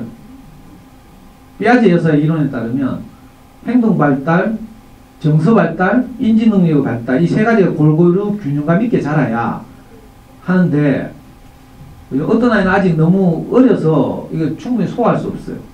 심지어는 시험 치는데 문제를 읽어도 문제가 무슨 뜻인지도 몰라 우리 아이들 보면. 그래서 틀린 문제 가지고 집에서 엄마가 시험지 보고 읽어주면 어떻게 해요? 애들 다 한다니까. 근데 지가 읽으려고 하니까 이게 무슨 말인지 모르고 황행해지는 거죠. 그래가지고 틀리는 문제도 숱하죠. 자, 이런 경우에는 아이들이 더 잘할 수 있도록 기다려줘야 돼요. 근데 엄마들은 이 공교육이라는 게 그렇죠. 한계가 있어요. 한 학급에 30명이 수업을 한다고 하면 그 학급에서 10등에서 15등 하는 아이들을 겨냥해서 수업을 진행하게 돼 있어요. 학원은 그렇지 않죠. 30명이 수업을 하면 30명 중에 1, 2, 3등 하는 애들을 겨냥해서 수업 진도를 나가요. 그래서 학원에서는 자기들 학원의 대표적인 아이들을 잘 키워서 프랭카드 걸고 뭐 이래야 되니까. 근데 학교는 다르거든요. 자, 그러다 보면 잘하는 아이들은 잘하는 아이들대로 또 못하는 아이들은 못하는 아이들대로 학교 수업이 자기와 좀 잘 안 맞을 수도 있거든요. 자, 그래서 이번에 그 재작년부터 시행된 개정 수학교육 과정에서는 이른바 학년분제라는 걸 시행하죠. 1, 2학년분, 3, 4학년분 이렇게 알아요? 지금 아직 5, 6학년은 교과서가 안 바뀌었는데 1, 2, 3, 4학년 지금 수학 교과서 다 바뀌었어요. 왜 학년분제를 시행하는가 하면 바로 이런 점 때문이죠. 같은 2학년이라도 아직 1학년 같은 2학년도 있는 거라. 그래서 수학 진도를 꼭 지금 3학년의 진도라고 해서 2학년의 진도라고 해서 꼭 2학년 그만큼 나가야 된다는 게 아니라는 거죠. 애의 발육 상태를 고려하면서 좀 늦된 아이들이 있거든요. 이런 아이들은 좀 천천히 진도를 나가도 괜찮다. 이런 취지에서 학년 분제를 시행하는 거야. 그리고 실제로 이런 아이들이 나중에 5, 6학년 가면 멀쩡하게 잘 자라가지고 인지능력과 함께 향상이 팍 되죠. 초등학교 3학년 때 덩치 제일 큰 애들 있잖아요. 그래서 막 친구들 때리고 이러죠. 6학년쯤 되면 역전돼요. 대부분. 그래가지고 쑥쑥 자란 애들이 나중에 맞고 있던 애들이 나중에 중학교 가면 일진이 다 달라진다니까. 그 조심해야 돼요. 초등학교 좀 크다고 괜히 애들 괴롭혔다가 나중에 중학교 가면 다 복수당해. 물론 그런 일선은 안 되겠지만 이게 전형적으로 엄마들이 수학 공부, 수학 교육에 있어서 단거리 경주처럼 하는 거죠. 과도한 연산 연습 이런 거. 그래가지고 우리 국민의 5%가 구구단 외우면서 수학 교육에서 탈락해요. 초등학교 5학년 때 가면 최소 공배수, 최대 공약수를 알아야 나눗셈, 뭐 분수의 뭐 약분, 통분 이런 걸 할 수 있거든요. 거기서 또 뭐 왕창 탈락하고. 중학교 2학년 가면 도형의 합동과 닮음 이런 데서 또 왕창 탈락하고. 이래가지고 물론 중3 가면 이제 삼각함수에서 다 탈락하죠. 거의 다. 수능 시험장 가면 한 교실에서 30명이 수학 시험을 치는데 그 교실에서 수학 문제를 끝까지 풀고 종칠 때까지 막 노력하는 아이는 한 교실에 한두 명이에요. 한두 명. 초등 저학년 엄마도 안 믿기죠. 그리고 우리 아이들은 반드시 그 한두 명일 거야. 이렇게 생각할 거예요. 근데 그렇지 않은 거예요. 나머지는 그럼 빨리 다 풀고잖아. 그게 아니고 아예 문제를 풀 창의성, 생각하는 힘이 자라지 않은 상태로 이런저런 경로를 통해 다 탈락했기 때문에 다 찍고 자는 거죠. 찍는 것도 좀 정보를 알면 수학 30문제가 나오는데 수능 때 이 30문제 중에 5문제는 주관식 문제가 나와요. 주관식 문제는 교육과정평가원에서 그 교수들 강원도에 있는 콘도에 모아놓고 수능 출제하잖아요. 2달씩 가다 놓고 그때 지침을 내리는데 이제 시중에 나오는 문제집 다 주면서 중복되는 문제가 없게 하라 뭐 이런 여러 가지 지침들이 있죠. 그 중에 하나가 뭐냐면 주관식 5문제의 정답이 2자릿수 이하의 자연수가 되게 해주세요. 이렇게 출제 지침이 내려가요. 무슨 말이냐면 계산이 지나치게 복잡해지지 않게 하라는 거예요. 그러면 자 찍을 때 오지선다형은 다 찍을 수 있죠. 25문제. 주관식 5문제 어떻게 찍어요? 120 이렇게 찍으면 어떻게 돼요? 아예 가능성이 없는 거야. 자, 2자릿수의 자연수이기 때문에 찍으려면 0 이렇게 찍든지 0, 1, 뭐 3, 20 뭐 이런 식으로 찍어야지. 그래도 찍은 게 정답이 될 확률이 높아지는 거죠. 그러니까 그 엄마들이 지금 단거리 경주처럼 하고 있는 그놈의 수학 공부가 나중에 보면 우리 애들이 다 자기하는 거야. 이 비극이에요. 비극. 고등학교 1학년 딱 올라가서부터 이제 이른바 모의고사라는 거 치게 되죠. 학교 내신 시험 말고. 내신 시험은 좀 성실히 하면요. 어느 정도 점수가 나오게 학교에서 출제를 해요. 근데 모의고사를 치면요. 그렇지 않아. 창의성, 생각하는 힘이 자라 있어야 문제에 대해서 창의적 접근을 하는 거죠. 문제는 굉장히 길어서 우리가 이거 무슨 말인지 잘 몰라요. 복잡할 것 같죠. 근데 창의적인 아이디어를 딱 떠올리기만 하면 아주 간단하게 풀리는 이런 문제들이 수능의 대부분의 문제들이거든요. 그러려면 어릴 때 뭐 해야 돼요? 생각하는 힘이 자라게 하는 방식으로 수학 공부를 해야 되는데 그게 아니라 단거리 경주하듯이 100m 달리기 하듯이 지금 옆집보다 더 빨리 문제를 풀어내야 돼요. 심지어는 초식에도 초를 재줘요. 연산 연습하면서. 친절한 학습지에서 초식에도 내주더라. 일본에서 들어온 기적의 계산법 뭐 이런 거 구몬 수학 이런 거 보니까 그죠? 초까지 재가면서 뭐 빨리 이거 완전히 100m 달리기 하는 거하고 똑같죠. 그러니까 애들 어때요? 수학 시험지만 받아들면 머리가 하얘지고 화나는 엄마 얼굴이 먼저 생각나는 거예요. 그래가지고 초등학교 3학년짜리들이 수학시험 칠 때 되면요 책상 밑에다가 엿을 붙여 껌 붙이기도 하고 뭐 우리 수험생활 할 때 그런 거 있었잖아요. 왜? 뭐 행운을 비는 이런 거 있죠. 그렇게 한다니까요. 이게 전형적인 단거리 달리기야. 그렇게 하다 보면 애들은 수학이 재미없고 질리고 점점 멀어지는 거죠. 영어도 마찬가지예요. 초등학교 저학년 때 단어만 외우게 하죠. 이건 완전히 옛날 우리가 하는 똑같은 방식을 되풀이한 거죠. 나중에 시간 나면 뭐 말씀드릴 수 있을지 모르겠지만 영어를 잘하려면 일단 많이 들어야 되죠. 소리에 많이 노출돼야 돼요. 그러니까 DVD 보기를 많이 해야 돼. DVD만요, 제대로 보면, 한 2000시간만 보면요, 귀가 뚫혀가지고, 영어 공부 끝나요. 근데 엄마도 불안하고 잘 길은 모르겠고 하니까, 어디 동네 공부방이나 학원 보내요? 그러면 공부방이나 학원에서는 애들한테 성과를 내야 되니까, 뭘 외우게 해야 되지. 학습지를 해도 마찬가지예요. 결국은 다 문장 외우라 하고요, 뭐. 자, 이렇게 하니까, 당근에 경주하듯이 아이들 키우다 보니까, 성적은 원하는 대로 안 나와서 거부하고, 그죠? 우라통 치밀어서 뚜껑 열리고 이런 일이 패턴이 반복되는 거죠. 그러니까 제가 이 볼트하고 이봉주를 왜 데리고 왔느냐 하면 우리 아이들이 그 물려받은 자기만의 달란트가 있어요. 이런 달란트를 사장시키지 않고 잘 발휘하게 하는 것, 이게 우리가 할 일이죠. 1등이 목표가 아니라고요. 완주가 목표라 해야 되죠. 이봉주 선수 장점은 1등이 아니라 완주 횟수예요. 그러니까 우리 아이들도 꼭 어떤 분야에서 1등 해야 될 필요 없어요. 자기 재능을 사장시키지 않고 잘 발휘할 수 있도록 우리가 돕는 거죠. 자, 그렇다면 어릴 때는 초등학교 학년 때 가장 많이 해야 될 게 뭔가 하면 책 읽기, 책을 좋아하게 하는. 왜냐하면 우리 아이들이 앞으로 치를 모든 시험은 다 텍스트로 되어 있어요. 그러니까 텍스트에 대한 이해 능력, 지문, 그죠? 에 대한 이해 능력이 향상돼야 하는데, 그러려면 그런 책들을 많이 읽었어야 되죠. 요즘은 가끔 학교가 도서실이 굉장히 잘 되어 있죠. 옛날에는 집에 책 한 권씩 가져오라 했다니까. 그러면요, 저도 우리 애 초등학교 때 책 가져오라 하다가 학교에서. 그러면 집구석에서 제일 쓸모없는 책 있죠. 지금 뭐 거저 줘도 아닐 것 같은 책, 누가 선물한 책 이런 거 막 학교 갖다 주고 이랬다니까. 근데 요즘은 이제 우리나라가 또 많이 이제 그 발전하고 이래가지고 학교 도서실이 굉장히 잘 돼 있어요. 사서교사 있는 학교도 있고 예산도 많이 배정되고 그래가지고 옛날엔 그 단행본 어린 서점에서만 팔던 좋은 양질의 책들이 도서실에 많이 들어와 있거든요. 그 도서실 봉사도 해보시고 하면서 그런 좋은 책들에 관해서 엄마들이 좀 이해도 넓히고 아이들이 학교 도서실을 잘 활용하고 이렇게 해서 책을 많이 읽어야 돼요. 장기적으로. 수학 공부, 영어 공부도 저학년 어떻게 해야 되는지 시간이 없어서 말씀 못 드리겠고 나중에 이제 마지막에 소개할 텐데 기회가 닿으면 제 강의를 들어오시든지 아니면 인터넷으로 제 강의를 구할 수 있는 법을 제가 가르쳐 드릴게요. 그리고 요즘 이제 엄마들이 생각을 달리해야 될 것이 뭔가 하면 옛날에는 한 30년 전에는 아이의 미래는 IQ가 결정한다 이렇게 생각했어요. 지능 결정론이었죠. 그래서 IQ가 좋으면 굉장히 주목하고 막 이랬습니다. 그런데 이제 시대가 발전하고 많은 사람들 인생의 사례를 추적 연구하고 이렇게 하면서 새로운 개념들이 등장했죠. EQ라는 개념도 등장했고요. 정서지능이라고 부르죠. 요즘 EBS에서 굉장히 강조해요.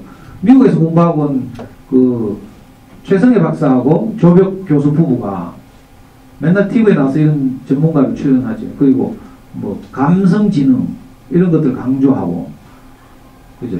아이가 인생을 나중에 이제 잘 사는 데는 옛날에는 학습 지능이 단 줄 알았는데 그게 아니더라는 거예요. 그리고 더 한 걸음 나가서 이제 그 미국의 하버드 교육대학원에 있는 그 가드너라는 분이 오랫동안 연구한 끝에 이른바 다중지능이론이라는 것을 찾아냈죠. 보니까 공부 잘한다고 해서 꼭 돈 잘 버는 것도 아니고 성취감을 느끼는 것도 아니고 여러 사회 각 분야에서 자기 페이스대로 성실히 산 사람들이 사회적 평가를 잘 받고 이런 경우를 많이 보게 된 거예요. 대표적인 게 우리나라 같으면 여기 학교 아까 오다 보니까 학교 안에도 붙어 있대요. 그 목련미술관 옆에 보니까 박세리 뭐 이런 붙어 있더라고. 그죠? 이거 운동지능이죠. 신체 운동 능력 이런 게 탁월한 경우죠.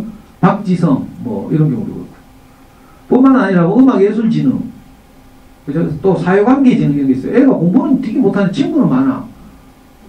생일 파티를 하는데 거의 반에도 거의 다 초대되고 와 막 이런 애들 있죠.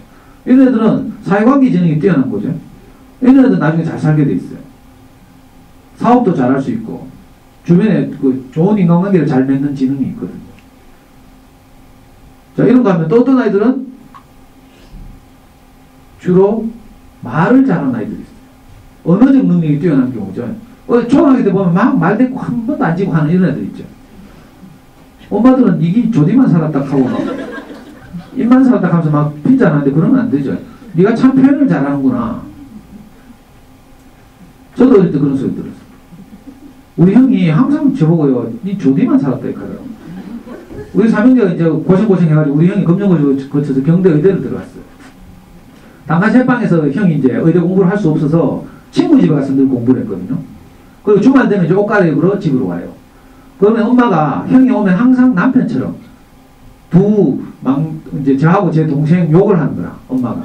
스트레스 받은 거. 말 안 듣고 저것들이 막 하면서. 남편한테 가듯이, 보통 남편한테 가면 남편이 들어주면 좀 풀리죠. 근데 어떤 남편들 보면 듣다 열받아가지고, 애 부르잖아, 또. 그러면 이제 큰 사고 나는 거지.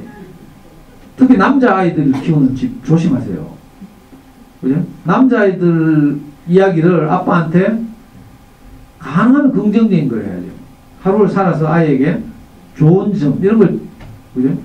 직장 생활하고 수고해서 돌아온 남편에게 좀 희망과 용기가 생기게, 여보, 당신 아들이 참 당신 닮아서 똑똑하더라. 자, 이렇게 말해야 기쁘지. 근데 엄마는 꼭 부정적인 거.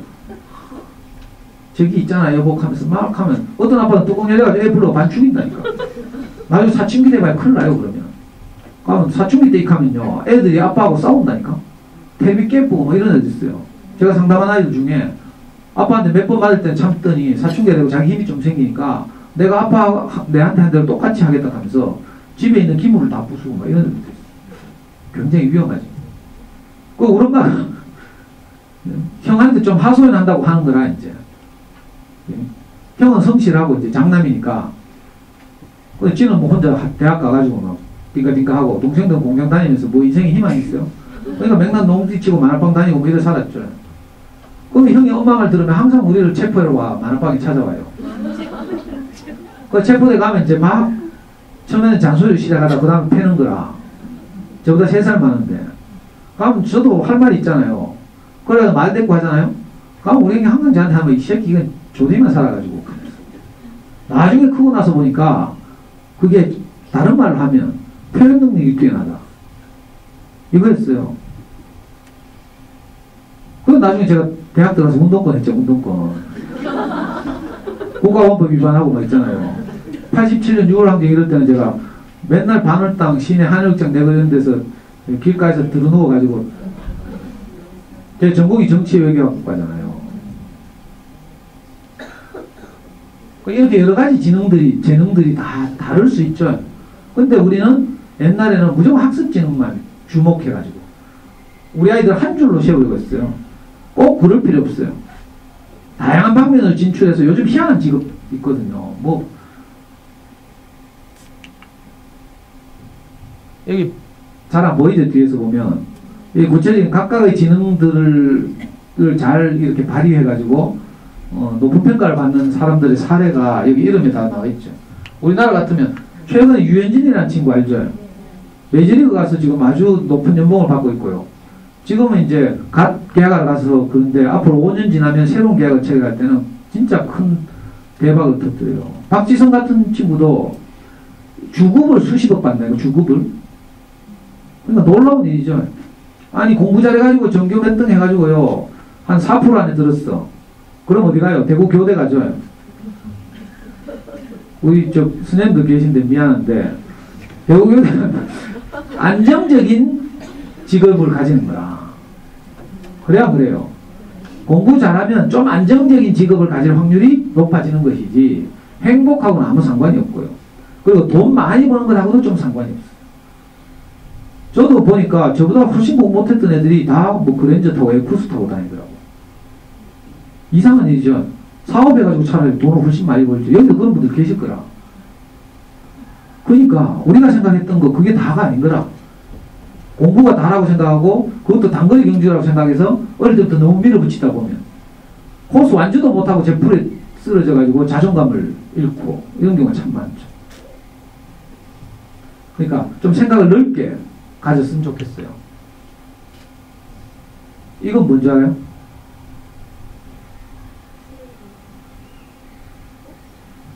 이건요 뉴질랜드의 쓰레기 봉투예요. 쓰레기를 밖에 배출해 놓은 거죠. 우리가 쓰레기 봉투 하면 흔히 쓰레기를 가득 담은 봉투 하면 지저분하고 막 그죠? 오염 파리 이런 생각이 나잖아요. 그런데 한번 봐요. 어떻게 누가 창의적인 생각을 했는지 모르지만 초록색 봉투로 해가지고 놓으니까 무슨 조경 같죠, 조경. 이게 창의적인 생각인 거라. 그죠? 현대사회는 학습지능만 있는 게 아니고 창의적인 생각이 세계를 바꾸는 거죠. 이 놀라운 일이죠. 영어 아시는 분들 써놔놓은 거 보이네. 이건 뭔지 모르겠죠. 여러분들은 여자분들이라서 남자분들 같으면 요 담 넘어 저 뭐 있는가 보고 싶어져요. 그렇게 하면 그렇게 해요. 이게 어딘가 하면요, 국립현대미술관 덕수궁 옆에 있는 증축공사장이라. 보통 공사장 가림막은 거칠게 이렇게 해놨죠. 그래서 먼지 나는 곳, 시끄러운 곳, 피해가고 싶은 곳, 이런 생각이 들어요. 근데 이 공사장 가림막을 이렇게 해놓으니까 아이고 담 넘어 보고 싶잖아요. 이 공사장 가림막을 누가 만드는가 하면 대구 출신의 천재적인 광고작가 이재석이라는 젊은 청년이 있어요. 이 친구 계대 나왔어요. 계대. 공부 별로 못한 거죠. 계대 나와가지고 우리나라 제일기획이나 이런 유명한 메이저 광고사의 원서를 냈는데 다 떨어졌잖아요. 수십 군데 원서를 냈는데 다 떨어졌대. 그래가지고 이제 우리나라에서는 희망이 없겠다 싶어가지고 바로 뉴욕으로 날아가서 광고 공부를 한 거죠. 광고 공부를 하면서 세계적인 그 광고 페스티벌 이런데 자기 작품을 내가지고 막 완전히 휩쓸었잖아요. 이 양반 아는 거 모르겠네요. 대구가 난 천재적인 광고 작가 이재석. 책도 나왔어요. TV에도 자주 나왔죠. 책 한번 사보세요. 진짜 창의적인 작품들이 많다니까. 이 친구가 만든 거예요. 그러니까 우리가 생각하던 전통적인 아이들의 덕목 이런 것들이 이 세상이 바뀌고 있으니까 꼭 그게 다가 아니라는, 그죠? 이런 좀 여유 있는 마음을 가져야 되죠. 그러다 공부를 하지 말라는 이야기가 아니고요. 할 수는 있으면 장기적으로 보고 아이들에게 어릴 때 책을 즐겨 읽게 하는 아이로 키우고, 모든 영역에서 기초가 되는 게 책 읽기예요. 저는 K-팝 스타를 참 좋아했는데 지금 끝나고 나서 굉장히 심심한데, K-팝 스타 할 때 유희열이 심사위원으로 원래 처음 등장해가지고 극하더라고. 그 노래 부르는 애들한테 심사평을 하면서 그 노래 부르는 애들 중에는 싱어송라이터들이 있잖아요. 그죠? 기타 잘 치고 뭐 이런 꼬마들 있죠. 그런 애들한테 조언할 때 뭐라고 하는 줄 알아요? 좋은 뮤지션이 되기 위해서라도 책을 많이 읽어야 한다. 이렇게 말하더라고. 아주 의미심장한 조언이죠. 그냥 뭐 물론 그 누구야, JYP 박진영도 똑똑하고 좋은 조언을 하지만, 그러나 박진영은 항상 조언하면서 있잖아요. 뭐 공기반 소리반 이런 스킬만 이야기해. 스킬을 중심으로 발성, 뭐 힘을 빼고 뭐 이래가지고 막 들어누워서 발성해보고 뭐 이런 거 주로 코치해. 근데 유희열은 좀 수준이 다르죠. 차원이 달라요. 저는 박진영도 좋아하고 양현석도 좋아하지만 유희열이 딱 조언하는 거 들으니까 진짜 이게 스케일이 다른 거죠. 좋은 싱어송라이터가 되기 위해서라도 책을 많이 읽어야 한다. 모든 분야의 기초죠. 책 읽기를 통해서 상상력, 창의력을 키우게 돼요. 그러니까 우리 초등 작년 때 장기적으로 보고 그런 작업을 해야 하는 거죠. 너무 막 당면한 문제에 막 집중해가지고 하다 보면 뚜껑이 너무 자주 열리거든요. 애하고 관계는 나빠져. 애들, 그래서 초등학교 작년 때는 다른 건 다 치우고요. 일단 우리 아이들이 자존감을 높여야 돼요. 엄마 뚜껑에서 자꾸 쥐받고 이러면요, 애들이 자신감을 상실하거든요. 그러니까 길게 보고 자존감을 높여줘야 되는데 이게 좀 어렵죠. 어떻게 하면 자존감을 높일까? 딱 하나만 가르쳐 드리려고. 어머니들이 오늘 당장 할 수 있는 자존감 높이기. 흔히 생각하기에 공부를 잘해서 1등 하면 자존감이, 자신감이 생길 것이다 이렇게 생각하죠. 그렇지 않아요. 같은 전교 1등이라도 항상 쫓기는 전교 1등이 있어요. A형들한테 이런 현상이 많이 나타나는데 소심하고 이러니까 다음 시험에도 내가 1등 할 수 있을까? 그래서 공부 잘하는 아이들 세계에서 훨씬 더 신경정신병리 현상이 많이 나타나죠. 공부 못하는 놈이 정신과 가는 일 없어요. 공부로도 자유롭고 해방된 아이들 있잖아요. 맨날 공차고 축구하고 막 스트레스 별로 안 받고 이런다니까. 물론 속으로는 적어도 잘하고 싶겠지만. 근데 성격 좋은 애들이 많은 부하가 걸려 있어요. 그래서 대부분 우울증 어디서 오는가 하면 많은 경우에, 그지? 이 학습에 너무 몰려가가지고 성적은 늘 유지해야 되고, 이런 아이들한테서 그런 힘든 일이 많이 나타나요. 그러니까 아이들이 자존감을 높여줘야 되죠. 이건 자존심하고 또 달라요. 자존심은 다른 사람과 비교해서 나를 그죠? 지키려는 마음, 좀 옹색한 거죠. 자존심 이것은 누구하고 비교해서 오는 거거든요. 동수하고 비교해가지고 찐국을 올 때마다 동수가 애 자랑해. 못 시키면 나빠가지고 어떤 엄마가 하더라고요. 내가 동수 애보다는 우리 애를 공부 잘 시키고 싶다. 왜? 명절 때마다 가서 스트레스 받아와가지고. 자랑도 아무 데서나 하면 안 되는데 있죠. 할 때 봐가면서 해야 되는데. 자만심은 뭐 너무 허황한 거고요. 진짜 자존감은요, 자기를 소중히 여기는 마음, 이거거든요. 자기를 소중히 여기는 마음, 이게 생겨야 자기 인생을 완주하기 쉽고요. 예, 뭘 해도 좀 당당하고 이런 거죠. 이 자존감 어떻게 키워주는 거 아니에요? 이건 이제 그 자존심을 설명하기 위한 좋은 그림인데, 여기 보면 파란색 원 있죠, 원. 어느 쪽이 커 보여요? 똑같아요. 에이씨. 보이는 대로 이야기하는 거, 보이는 대로. 정답 이야기하지 말고 좀. 그래. 아, 이게 똑같아 보이면 그 이상한 거지. 왼쪽이 훨씬 커 보이잖아요. 어머니 다 알고 계시니까 그런데, 자, 주변의 원들과의 관계 안에서 커 보이기도 하고 작아 보이기도 하는 거죠. 그죠? 이게 이제 소위 말하는 비교라는 거라, 비교. 이거 한번 봐봐요. 이게 밴쿠버 올림픽 때였는데 김연아가 금메달 땄어요. 자, 아사다마오가 은메달, 캐나다 선수가 동메달 땄어요. 잘 보시면 김연아는 금메달 받았으니까 제일 기쁜 게 당연하고, 은메달과 동메달의 표정을 잘 보라고요. 미국 아이오와 대학에서 올림픽 은메달리스트와 동메달리스트의 표정, 태도, 이걸 수십 년을 추적 연구했어요. 그러니까 발견한 거죠. 한번 봐요. 자, 지금 동메달을 딴 캐나다 선수는 너무 좋은데 웃음을 막 참고 있어요. 아사다마오 표정 한번 봐요. 이빨 꽉 깨물고 있죠. 은메달이 동메달보다 훨씬 좋아. 연금도 많고. 근데 표정이 있는 거예요. 왜 그래요? 이게 비교 때문에 비교. 아사다마오는 금메달리스트와 비교하고, 동메달 딴 사람은요, 아이고 3, 4위전에서 10급 했네. 잘못하면 노메달일 뻔했어. 그러니까 이렇게 기쁜 거예요. 그러니까 비교가 이렇게 사람들 달라지게 하는 거죠. 하나 더 볼까요? 이건요, 베이징 올림픽에서 박태환이 금메달 땄을 때, 박태환의 라이벌이라고 하는 중국 선수가 은메달 땄어요. 자, 이 동메달은 또 캐나다 선수가 뭐 이래. 자, 한 표정 한 발 표정. 똑같죠? 이게 비교 때문인 거야. 그래서 엄마들 힘들거나 할 때, 지금 내보다 형편이 더 어려운 사람과 비교하라, 이렇게 말하죠. 그러면 위로를 받는다고 해요. 그러나 이것도 심리학에서는 정상적인 비교가 아니라고 하죠. 비교를 하지 않는 것, 이게 더 좋은 거라. 이론적으로 가르쳐서 그가 내보다 형편 어려운 사람을 떠올리면 내가 좀 위로를 받고 하지만, 그것도 약발이 얼마 안 가죠. 상대 비교는요, 이걸 하향 비교라고 하는데, 하향 비교는 얼마 안 가요. 그러니까 우리 아이가 성적을 좀 더 받아서 누구 옆집보다 나아서 니는 잘하는 거야, 이렇게 말하는 건데 설득력이 없어. 설득력이. 그걸로 자존감이 별로 안 생기죠. 진짜 자존감 어떻게 생긴가 하면요, 요 그림책 하나만 딱 이야기하고 집에 갈게요. 이런 그림책 집에 있는 분 없어도 봐요. 몇 분 계시네요. 제목이 벌써 좀 다르죠. 언제까지나 너를 사랑해. 자, 아이를 키우다 보면 이 집처럼 아기를 낳았어요. 너무 사랑스럽고 소중하죠. 그런데 이런 때만 있는 게 아니고요. 자라면서 온갖 깨기도 하고 뭐 저지레를 많이 하죠. 속상하게도 하고, 그죠? 심지어는 엄마 시계를 변기에 놓고 물도 내리고 이런다네. 오만 저지레 꼬마들 다 했을 거 아니에요. 아무 버튼이나 누르고 깨고 뭐. 엄마 지금 미치려고 하네 지금.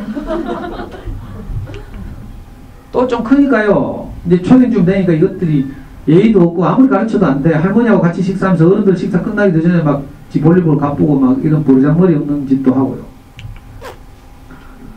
사춘기 되더니 막 머리 기르고 지금 밴드 한다고 찌랄하고 있죠. 사람 공부는 안 하고. 아들 커봐요. 좀 있으면 음악 듣고 난리예요. 뭐 맨날 귀에 꽂고 살고 막. 좀 크면 이제 엄마를 떠나서 기숙사로 가죠. 근데 있잖아요, 이런 많은 일들이 우리 아이들한테서 벌어지지만 항상 우리 속마음은 어때요? 우리 아이가 참 사랑스럽죠. 아기 때도 사랑스러울 뿐만 아니라 좀 커서도 그렇고요. 그래서 이 엄마가 어릴 때 항상 아기를 안고 엄마는 너를 사랑한다 언제까지나 이렇게 말하는 거죠. 아이한테. 좀 커서도 그렇게 말하고요. 사춘기에 대해서 사고도 치고 막 멍때리도 부리고 하지만 우리 속마음 어때요? 어머니들은 물론 뚜껑 열려서 막 하긴 하지만 우리 속은 그렇지 않다니까. 우리 속에서는 어떤 게 있어요? 깊은 곳에서는 정말 우리 아이가 소중하고 사랑스럽죠. 이 집 엄마는 우리가 하지 못하는 걸 하네요. 항상 어떤 경우에도 엄마는 너를 사랑한다 언제까지나 이렇게 늘 자장가처럼 노래를 하는 거죠. 그리고 점점 자라고 이제 할머니가 되어가겠죠. 자, 이 아이가 나중에 청년이 됐어요. 엄마가 항상 자기를 안고 자기가 뭐 사고도 치고 뭐 사춘기 방황도 하고 많이 했지만 그러나 엄마가 늘 그 깊은 곳에서는 흔들리지 않는 마음으로 언제까지나 너를 사랑해 이렇게 말하죠. 그러니까 애가 자존감이 높아져서 나중에 어떻게 되는가 하면 엄마가 우리한테 한 대로 또 이 청년이 엄마한테 하는 거라. 어머니 사랑해 언제까지나 이렇게 고백하는 거예요. 좀 있으면 이제 어머니 돌아가시겠죠. 그리고 이 청년은 나이가 들어서 장가 가서 아이를 낳고 그죠? 그래가지고 어떻게 해요? 엄마가 자기한테 한 대로 이 청년도 자기 아이를 낳고 꼭 안고 그렇게 말하는 거예요. 아기한테 언제까지나 너를 사랑해 이렇게. 그죠? 이게 무슨 말인가 하면요, 우리가 아이들을 행복하게 키우고 싶잖아요. 그러면 우리가 아이를 그렇게 대하면 되는 거죠. 내가 행복한 마음으로 아이를 사랑한다고 고백하면 아이들이 그걸 보고 그대로 한다. 이걸 뭐 교육학에서는 모델링이라고. 모델링. 본을 보이는 거죠. 본을 본 대로 우리가 하게 돼 있어요. 그러니까 내가 사랑을 많이 받으면요 자존감이 높아져. 여러분들 천연시대 이런 경험했을 텐데 연애를 딱 하잖아요. 그럼 내가 자신감이 확 생긴다. 아무도 안 사귀면요 그런 경험을 못해. 아, 내가 어떤 남자로부터 사랑을 받고 있구나. 그죠? 그러니까 우리 아이들의 자존감을 높이는 유일한 방법은 우리가 아이를 소중하게 대하는 거예요. 엄마는 너를 사랑한다. 어떤 경우에도 너를 사랑한다.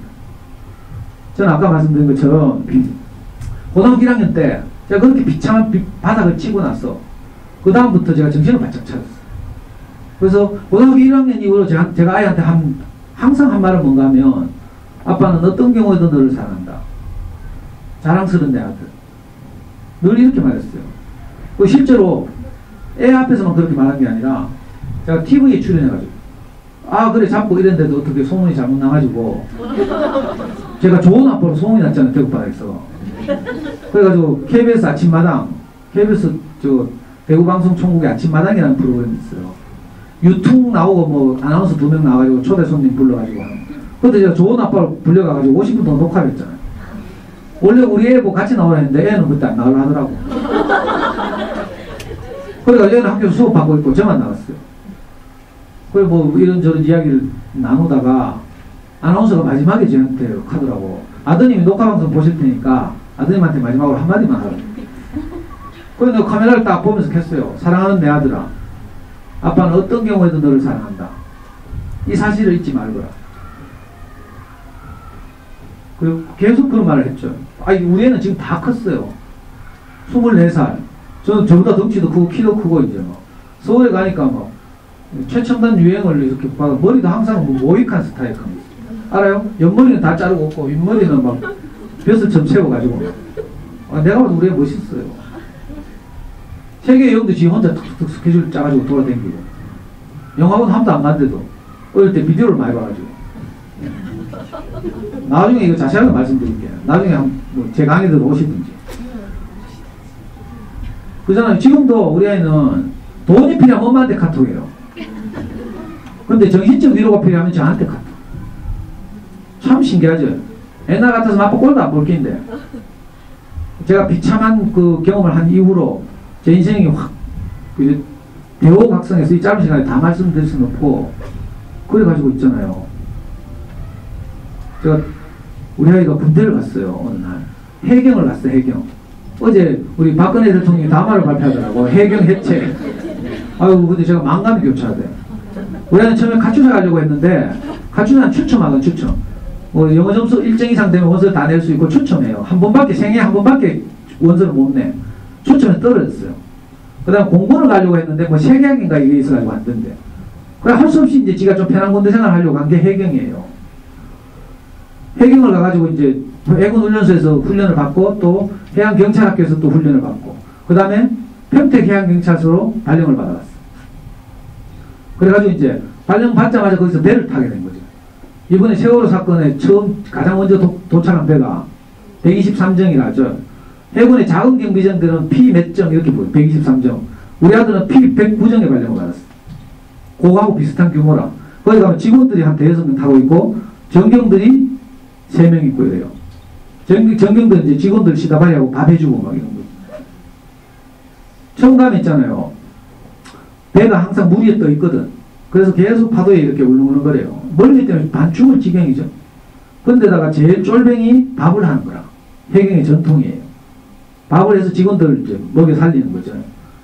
그리고 가끔씩 뭐 익사체 인양하고 뭐 이런 거 하고 이러거든요. 경비, 해양 경비하고 이런 거 하는데. 근데 우리가 배에 가자마자 낮에 있는 직원들이 저녁 되면 퇴근하거든요. 1박 2일로 막 바다를 지키기도 하지만 퇴근해요. 경찰이기 때문에. 그러고 나면 뭐만 남아요? 정경 3명만 남아. 근데 이놈의 정경 고참이 우리의 그 쫄따구가 가자마자 안 그래도 멀미 때문에 죽으려 하고 낯선 데서 밥 해야 되고 막 이래서 힘들어 하는데 이 3명 정경 생활 하는데 이 고참이 맨날 저녁마다 애를 때리는 거야. 심지어는 슬립바로 막 때리기도 하고 막. 그래 애가 그 자대 그 배에 간지 나흘인가 5시 만에 저한테 문자가 왔어. 그날 수요일인데 수요일 새벽에 6시 반에 엄마 아빠 너무 사랑해 보고 싶어. 평소 같은 거 문자 받으면 너무 기뻐해야 되잖아요. 근데 우리는 서울에서 뭐 신촌에서 놀 때는 아무리 제가 막 좋은 카톡을 보내도 다 씹어요. 뭐 하고 뭐 웬만하면 씹고 뭐 아빠는 어떤 경우든 너를 사랑한다 내 아들 뭐 응? 하나님 네 인생을 지키실 것이다. 뭐 아무리 좋은 말 해도 뭐 반응이 없던 놈이 새벽 6시 반에 일어나가지고 왜 보내겠어요? 밥하러 일난 거라 밥하러. 맨날 부타당하고 막 정신공황 상태에서 밥하러 일어나가지고 집 생각이 너무 난 거죠. 그러니까 엄마 아빠 너무 사랑해 보고 싶어. 그래서 내가 무슨 일이 나는구나 싶었어요. 그리고 저녁이 되니까 전화가 와가지고 배에는 그 비상전화가 있거든요. 그래가지고 아빠 맨날 막 맞고 이래가지고 힘들어 하면서 내가 좀 참아볼게. 아빠 그 말 좀 해봐 했거든. 무슨 말 하니까 아빠가 내한테 제일 자주 한 말 있잖아. 그래서 제가 아이고 눈치채고 제 온 마음을 다해가지고 내 아들 사랑한다. 아빠는 어떤 경우든 네 편이다. 그리고 아빠 인생을 행복하게 하신 하나님이 네 인생을 지키실 것이다. 걱정하지 말거라. 내 온 마음을 다해서 막 이렇게 응원했죠. 그래서 자기가 나중에 들으니까 그 말을 들으면 이 힘든 생활을 견딜 수 있을 것 같아서 그 말이 듣고 싶었다는 거라. 그래가지고 이틀 더 견뎠어요. 이틀 후 금요일 저녁에 전화가 왔어요. 아빠 도저히 안 되겠어. 내 좀 살려줘. 신고 좀 해줘. 어디 신고하고 하니까 좀 기다려보래. 그래가지고 또 몇 시간이 흐른 후에 전화가 전화번호를 하나 주더라고요. 내가 받아 적었어요. 그리고 그날 내가 밤에 잠을 못 자가 불안해가 바다에 뛰어내릴까봐 너무 힘들어하니까. 그래가지고 우리 와이프 학교에 연가 내고요. 저하고 같이 새벽에 토요일 새벽에 일찍 일어나서 고속도로 막 운전을 다녀서 평택까지 막 쳐들어갔자 부대에. 우리 아이 살리고 싶어서. 부대가 아니라 내가 뭐 북한이라도 쳐들어가고 싶더라고. 그래가지고 막 가면서 우리 아들이 알려준 전화번호 전화를 했어요. 그게 어딘가 하면 해양경찰청 본청. 인천에 있거든, 인천에. 거기서 전경을 관리하는 최고 직급자입니다, 이 전화가. 우리 아들이 이 전화를 어떻게 알았는가 했더니 나중에 해양경찰학교에서 훈련을 받을 때 이분이 강사로 온 거야. 그래가지고 앞으로 해양경찰로 생활할 이런 소개를 하면서, 생활을 소개하면서 혹시 정말 힘들거든 이 전화로 전화하라고. 칠판에 적어줬대요. 우리가 또 모범생이잖아. 그리고 딱 교재에다 적어놨어. 그러다가 저한테 불러준 거예요. 그러니까 제가 막 그 담당자한테 막 울면서 우리 아들 좀 살립시다 하면서. 제가 4살 때부터 아이를 키워서 잘 아는데 이 아이가 이렇게 아빠한테 문자할 놈이 아니라 그 지금 굉장히 위험하니까 좀 도와달라고. 내가 울면서 막 호소를 했어요. 고속도 운전하면서. 그랬더니 이분이 자기한테 전화 잘했다고. 보통 이런 경우 부모님들이 인터넷에 막 떠들고 이래가지고 해양경찰의 명예도 실추되고 문제들을 해결하기 어렵게 되는데 자기한테 전화를 잘하셨다고. 그래가지고 이분이 바로 평택해양경찰서에 전화 직통을 때려가지고 우리의 그때 서해 바다에 바다 지키러 나가 있었거든요. 배가. 그래서 평택해양경찰서에서는 제가 올라오는 줄 알고 아버님 오셔도 아드님 못 만납니다. 배가 출동했습니다. 그래서 제가 막 고함을 지르면서 막 너가 꼭 우리 아이 죽어야 정신 차리겠다 하면서. 근데 본청에서 전화를 딱 하니까 바로 배를 돌려서 왔잖아요. 그래서 제가 평택해양경찰서장 만나고 있는 사이에 벌써 전화해가 서장이 토요일날 출근해가지고 제가 오는 시간을 계속 확인하더니만 주차장에 마중 나오더라고. 저는 또 시골에서 온다고 무시할까 싶어가지고 일부러 양복 입고 넥타이 메고 있잖아요. 선글라스까지 끼고 막. 혹시 그것들 무시해가지고 내 말 안 들어줄까 싶어가지고. 그래서 경찰서 올라가가지고 일부러 선글라스 안 벗고. 코미디죠, 코미디. 그 우리 애 보고 싶다. 살아있는 우리 애 보여달라 했어. 그랬더니 배에서 데리고 이제 몇 과정을 거쳐서 애가 왔더라고. 아, 근데 애가 막 시커먼 애가 배에서 세수도 못해요. 물이 없어가지고. 고참들은 요령이 있어서 다 하는데. 그러니까 애가 막 시커먼 해가지고 있잖아요. 완전히 막 다 죽어. 핏기가 하나도 없고. 그래, 애 아드님 좀 안정시키려고 방에 이렇게 넣어주더라고. 그 방에 들어가서 엄마 아빠하고 이제 그 애하고 세단하는데 갑자기 애가 막 눈물을 터뜨리면서 막 우는 거예요. 니 왜 우노? 하니까 엄마 아빠한테 불효를 저질러서 미안해. 그래서 제가 깜짝 놀래가지고 누가 니 보고 불효했다 하더냐 하니까 지휘관들이 배에서부터 배의 정장부터 인수인계 받아오는 놈들이 차례대로 오면서 하는 말이 야 이만한 일로 부모님 불효하게 왜 부모님한테 연락하나 우리한테까지 이질한다. 아니 그럼 지구가 문제를 뭐 해결하고 구터 없는 전경을 만들든지 그죠? 사고가 일어나서 애가 도저히 다른 길이 없어서 이제 유일하게 믿을 만한 게 부모잖아요. 제가 평소에 우리 아이한테 아빠는 어떤 경우에도 네 편이다 이 말 안 했으면 큰일 날 뻔했죠. 그래서 자기가 불효했다고 막 울더라고. 그래가지고요 제가 이렇게 말했어요. 내 아들아 명혁아 너는 아빠한테 한 번도 불효한 적이 없다. 아빠가 너를 4살 때부터 키워오지 않았냐. 너로 인해서 엄마 아빠가 얼마나 행복했는지 모른다. 그죠? 그리고 설령 네가 이런 어려운 일로 아빠한테 연락했기로서니 이 연락한 것 때문에 오히려 엄마 아빠가 너를 얼마나 사랑하는지 보여줄 수 있어서 너무 고맙다. 군대 보내고 굉장히 불안하거든요 부모들이. 근데 내가 직접 쳐들어가서 막 배도 보고 있잖아요. 어떤 환경에 사는지 배 진짜 열악하거든요. 그 조금 배에 옆에 침대가 이렇게 네모 반듯 아니에요. 배가 이렇게 유선형이잖아요. 그러니까 구석대기에 쫄따구들은 그죠? 발도 제대로 못 뻗고 자요. 그런 환경에 자는 것도 보고 내가 안심도 하고 그래서 그렇게 말해서 네가 불효한 게 아니라 엄마 아빠가 너를 얼마나 사랑하는지 표현할 수 있는 기회를 줘서 너무 고맙다. 그렇죠? 혹시 우리 아이들이 학교에서 어려운 일을 당하잖아요. 그럴 때 어려운 일에 주목하면 안 돼요. 그 어려운 일로 인해서 우리가 아이를 얼마나 사랑하는지 우리의 관심을 표현할 수 있죠. 학교도 찾아갈 수 있고 선생님과 만날 수도 있고 여러 가지 있잖아요. 그러니까 애들의 문제 상황이 생기는 게 꼭 싫은 것만 아니라는 거예요. 저는요 우리 아이가 그런 어려움이 없었으면 내가 진짜 우리 아이를 얼마나 사랑하는지 말로는 맨날 했죠. 행동을 보일 기회가 없잖아요. 근데 애가 진짜 위험한 지경이 이러니까 제가 군대까지 쳐들어가가지고 아빠가 얼마나 지를 사랑하는지 아끼는지 보여줬잖아요. 그러니까 애가 눈물을 또 그치더라고요. 그래가지고 또 한 5분 있다가 또 막 울어 갑자기. 이번에는 왜 울어 하니까 나는 왜 이렇게 나약하게 태어난지 모르겠다. 그래서 제가 바로 받아쳤어요. 네가 나약한 게 아니라 그 새끼가 너무 강한 거다. 그렇잖아요. 어떤 아이는 좀 약하기도 하고 어떤 아이는 강하기도 하죠. 어떤 아이는 공부 잘하기도 하고 어떤 아이는 공부 못하기도 해요. 약한 게 죄예요? 아니잖아요. 약한 건 아무 잘못도 아니에요. 약하면 좀 맞고 살면 되지. 제가 우리 아이 초등학교에서 늘 했거든요. 애가 2월생이고 일찍 들어가고 그래서 늘 큰 애들한테 맞고 살았어. 그때마다 저는 아이들마다 사람들마다 하나님 주신 탤런트가 다 다르다. 너는 뭐 싸움을 잘하고 이런 재능은 없지만 그 대신 네가 잘할 수 있는 게 있다. 네 공부를 잘하지 않냐. 또 어떤 아이는 게임을 잘하고 어떤 아이는 음악을 잘하고.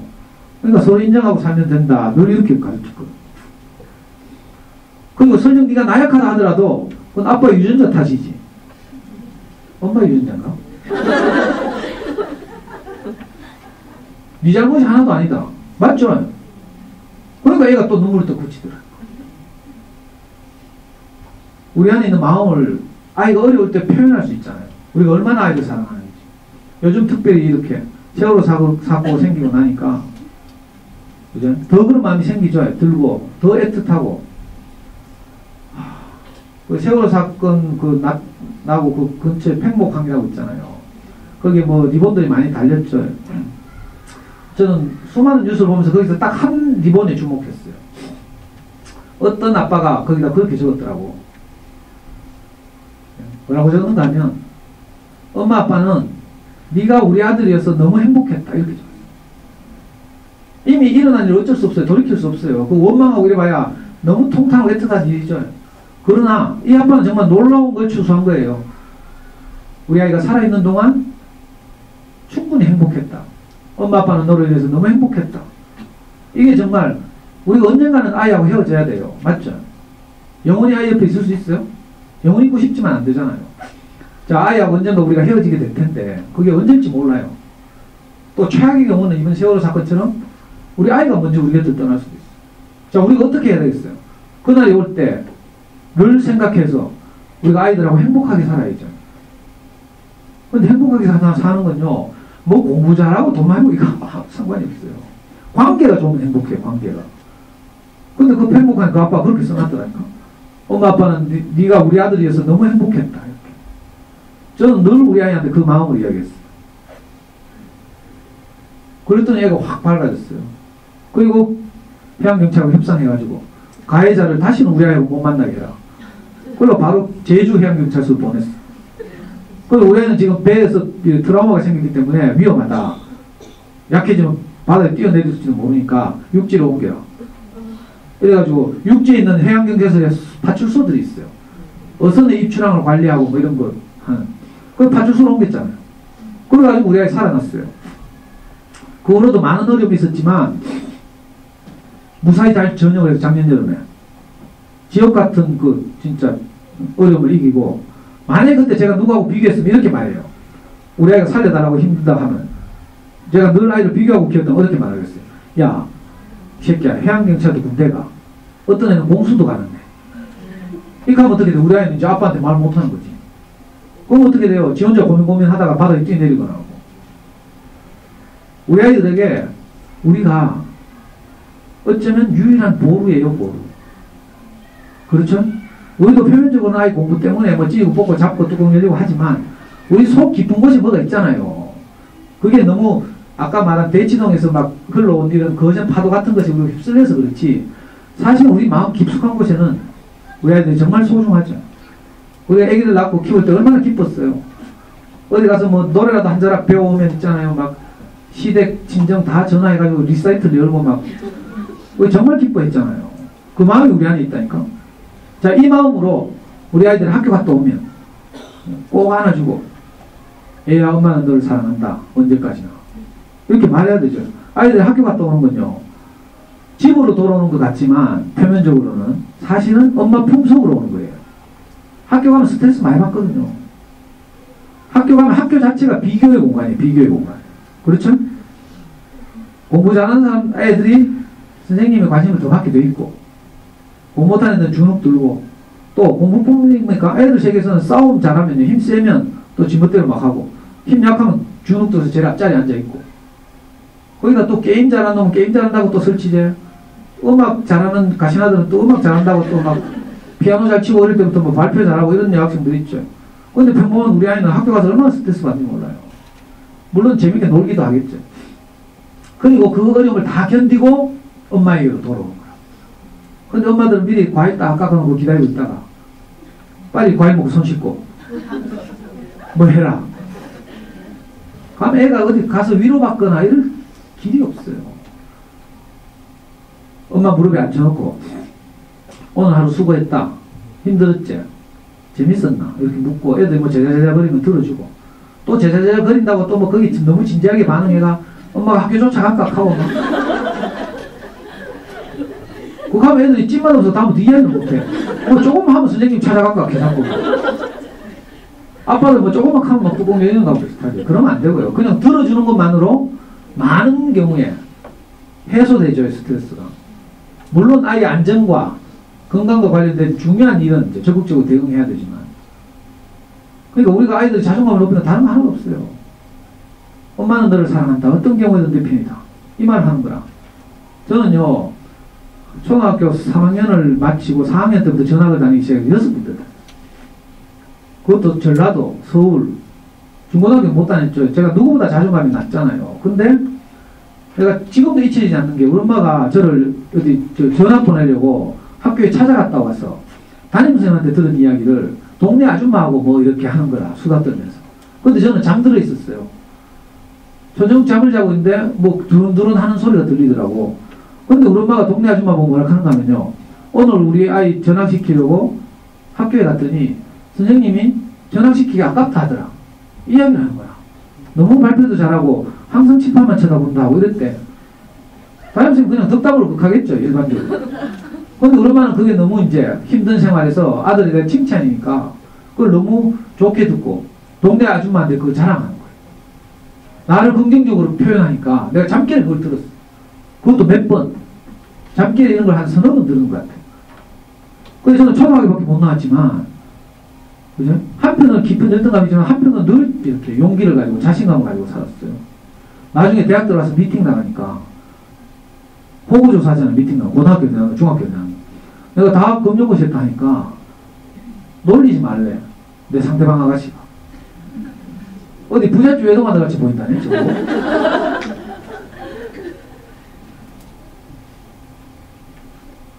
우리 아들은요, 제가 옛날에 실패도 많이 하고 좌절도 많이 했어요. 시간 제한상 다 제 실패를 말씀 못 드릴 뿐이에요.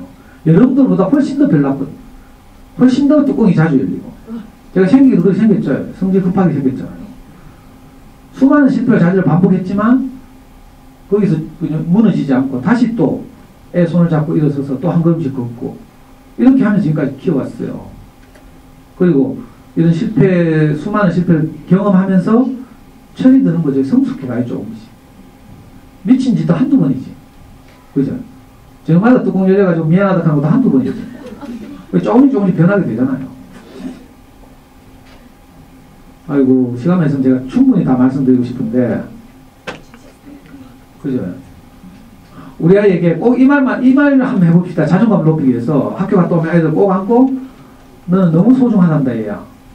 저는 이렇게 말했어요. 아빠는 어떤 경우에는 내 편이다. 지금도 그렇게 말하고 있고요. 카톡으로 늘 아이에게 용기가 되는 말을 하고 있어요. 그러니까 우리 아이가, 그죠? 지 혼자 잘 살아요. 심지어는 전역하는 날 어떤 일이 벌어진 줄 알아요? 전역하는 날 바로 서울 신촌 올라가가지고 지 방을 구하더라고. 복학을 준비를 하면서. 우리 아들 얼굴 한번 보여주고 싶은데, 제가 이제, 우리 아이를 이제 수학 공부도 그렇고, 영어 공부도 그렇고, 직접 해왔다고 했죠. 그래서 돈 안 들이고, 사교육비 안 들이고, 수학 공부나 영어 공부를 잘하는 법을 제가 어린이 선생님에서 늘 강의하고 있어요. 저기 보시면 네이버 블로그 검색하시면 위치도 있고요.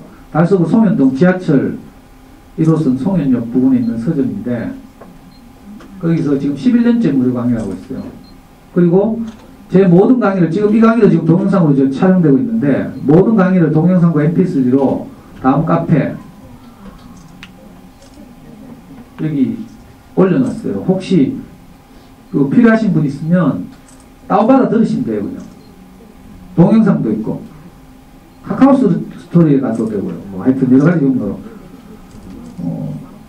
특히 작년 때 엄마들이 어려워하는 게 수학 공부, 영어 공부인데 유튜브 검색하셔도 돼요. 유튜브에 제 대화면 검색하시면 제 잠수의 영어 공부법 한 학기 동안 보통 18번, 19번 이렇게 강의를 하는데 그 강의들이 유튜브에 다 올라가 있거든요. 제일 편한 방법은 다음 카페에 오시면 자료실에 딱 모아놨죠. 폴더별로 딱 정리를 잘 해놨기 때문에 혹시 필요하시면 들어보시고 또 궁금하거나 질문할 게 있으면 이렇게 카페를 통해서 질문하시고 이랬으면 좋겠고요. 뭐 제 명함도 있으니까 혹시 가져가실 분 가져가시면 좋겠고. 시간이 쫓기면서 열심히 말씀드렸는데, 너무 막 하여튼, 좀, 이렇게, 제가 못해온 거 이런 거 자세하게 말씀드리고 싶은데 시간이 없네요. 제가 여러분들보다 잘나서 이 자리에 선 게 아니라, 오히려, 여러분보다 먼저 훨씬 더 많은 실패와 좌절을 경험하고, 자, 그럼에도 불구하고 이제 주저앉지 않고, 지금까지 와서 이렇게, 여러분들에게 그 경험을 조금이라도 도움이 됐으면 하고 말씀드렸습니다. 나중에 또 인연이 되었으면 좋겠고요. 잘 들어주셔서 감사합니다. 고맙습니다.